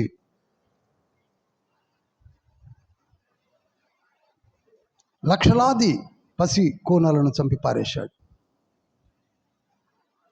ప్రభు కొరకు వెతికినటువంటి ఏలామీలు, జ్ఞానులు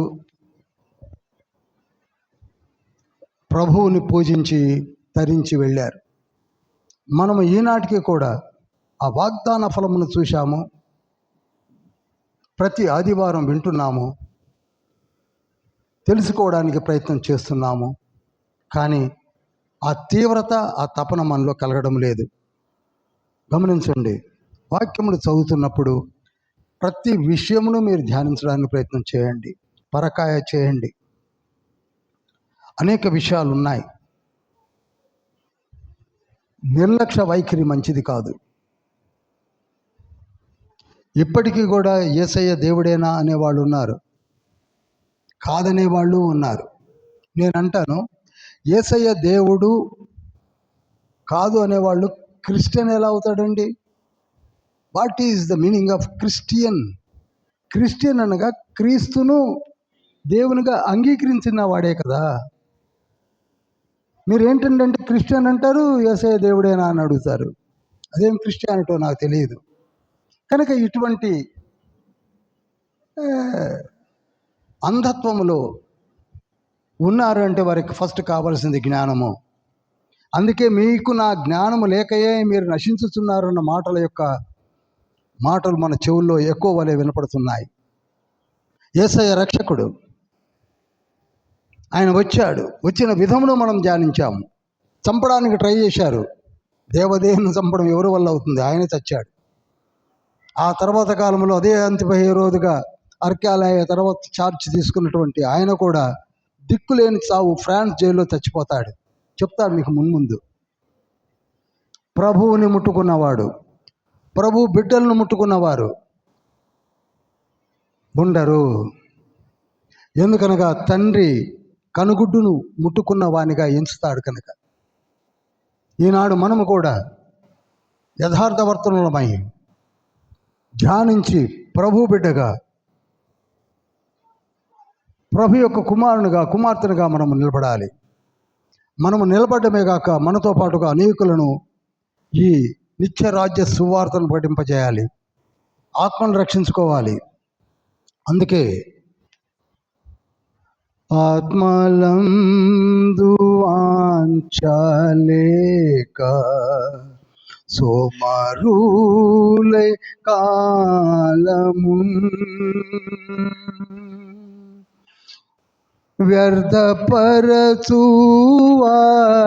వ్యర్థపరచువారానాడు చింతతోడ నిల్తురు. ఆత్మలందు వాంఛ లేక సోమరులై కాలము వ్యర్థపరచువారానాడు చింతతోడ నిల్తురు. ఒక తనైనా నేను యేసువా, ఒక ఆత్మనైనా నేను రక్షింపక యేసువా, వట్టి చేతులతో నిన్ను దర్శించుట తగునా, వట్టి చేతులతో నిన్ను దర్శించుట తగునా, వట్టి చేతులతో నిన్ను దర్శించుట తగునా.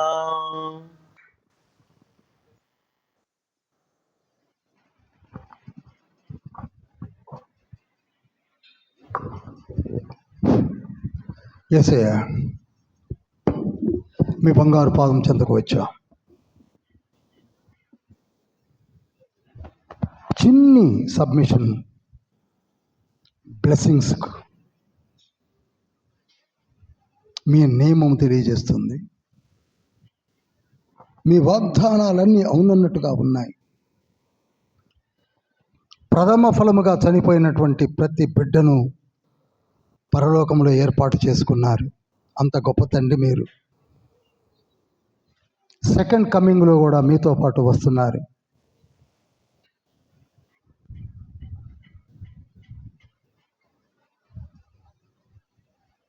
ధన్యజీవులయ్యారు. ఇప్పటికీ మీతోనే ఉన్నారు. ఎవరికి లేని ఆధిక్యతను మీరు వారికి ఇచ్చారు. మేము కూడా సమర్పణ జీవితంతో మీ బంగారు పాదం చెంత ఉన్నాం. రక్షణను పొందుకున్నాము. మీ అమూల్యమైన రక్తమును మాపై ప్రోక్షించుకున్నాం. మీ అమూల్యమైన నామం మా నొసటన ధరించి మీరే ఆత్మను సంచకరువుగా అనుగ్రహించారు. ధన్యులము, ధన్యజీవులము యేసయ్య. మమ్ములను మీరు వాడుకోండి. మాలో నుండి 10 మంది ప్రవక్తలను లేవనెత్తండి. మా కోరిక యవన బిడ్డల్లో నుంచి ప్రవక్తనులు లేవాలి. అద్భుతమైన పరిచర్య జరిగించాలి. రెండవ రాకడలో విని వెళ్ళిపోయేవారుగా కాక మీ కొరకై సిద్ధపడే దివలుగా మలచండి. మీ వాక్కును చేబూని అర్ధరాత్రి అపరాత్రి సమయములు పాటించకుండా చదివి బోధించుటకు సిద్ధముగా ఉన్నటువంటి బిడ్డలను వాడుకోండి. ఏ చదువు లేని ఆది అపోస్తుల్ని మీరు ఏర్పరచుకొని, చదువు అసలు లేదు, చేపలు పట్టడం తప్ప వారికి ఏమీ తెలియదు, కానీ మీరు ఏర్పరచుకున్నాక 39 బుక్స్ని చదివారు వారు. ప్రవక్తల గ్రంథాలన్నిటినీ చదివారు వారు. ధర్మశాస్త్రమును చదివారు. ఈనాడు మాతో చదివించండి. మాలో బలహీనత ఉన్నాయి.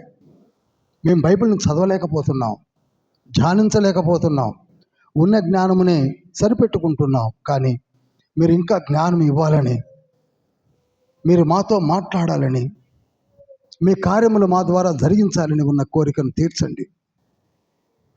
యేసయ్యా నీవు నాకు కావాలి.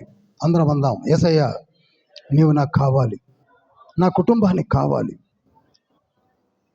పరలోక రాజ్యంలోనికి మేము రావాలి. పరలోక రాజ్యమే మా ఊపిరిగా మేము పరిగెత్తుకుంటూ రావాలి. మమ్మల్ని దీవించండి, మమ్మల్ని ఆశీర్వదించండి. ఈ బైబిల్ స్టడీని ఆశీర్వదించండి, దీవించండి. రాబో దినముల్లో గొప్ప పరిచర్య జరిగించడానికి మమ్మలను గిఫ్ట్స్ చేత, ఆత్మ వరముల చేత నింపి నడిపించండి.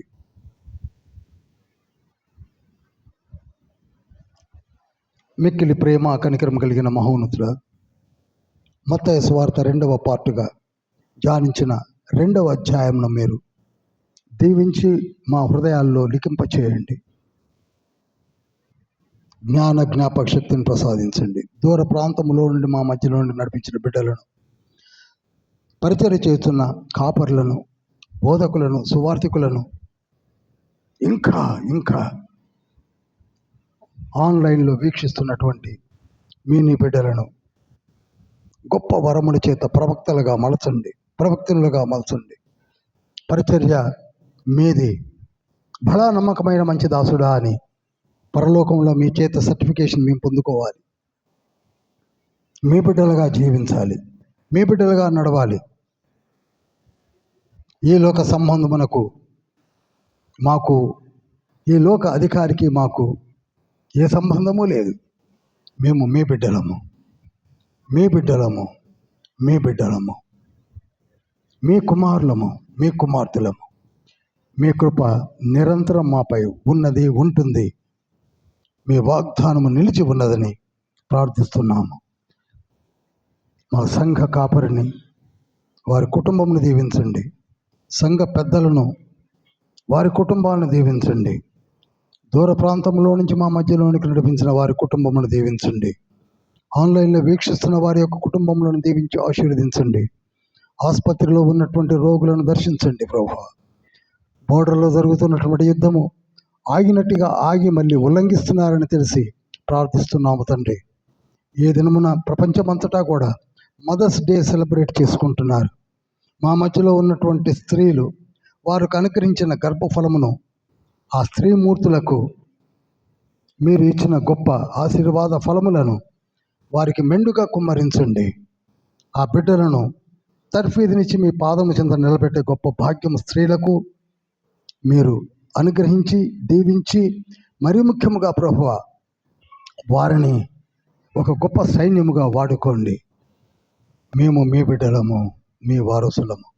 ఈ చిన్ని ప్రార్థన మీ బంగారు పాదం చెంత చేర్చుకొనమని నజరేయుడైన యేసు నామమున అతి వినయంతో వేడుకుంటున్నాం పరమ తండ్రి. ఆమేన్. పరలోకమందు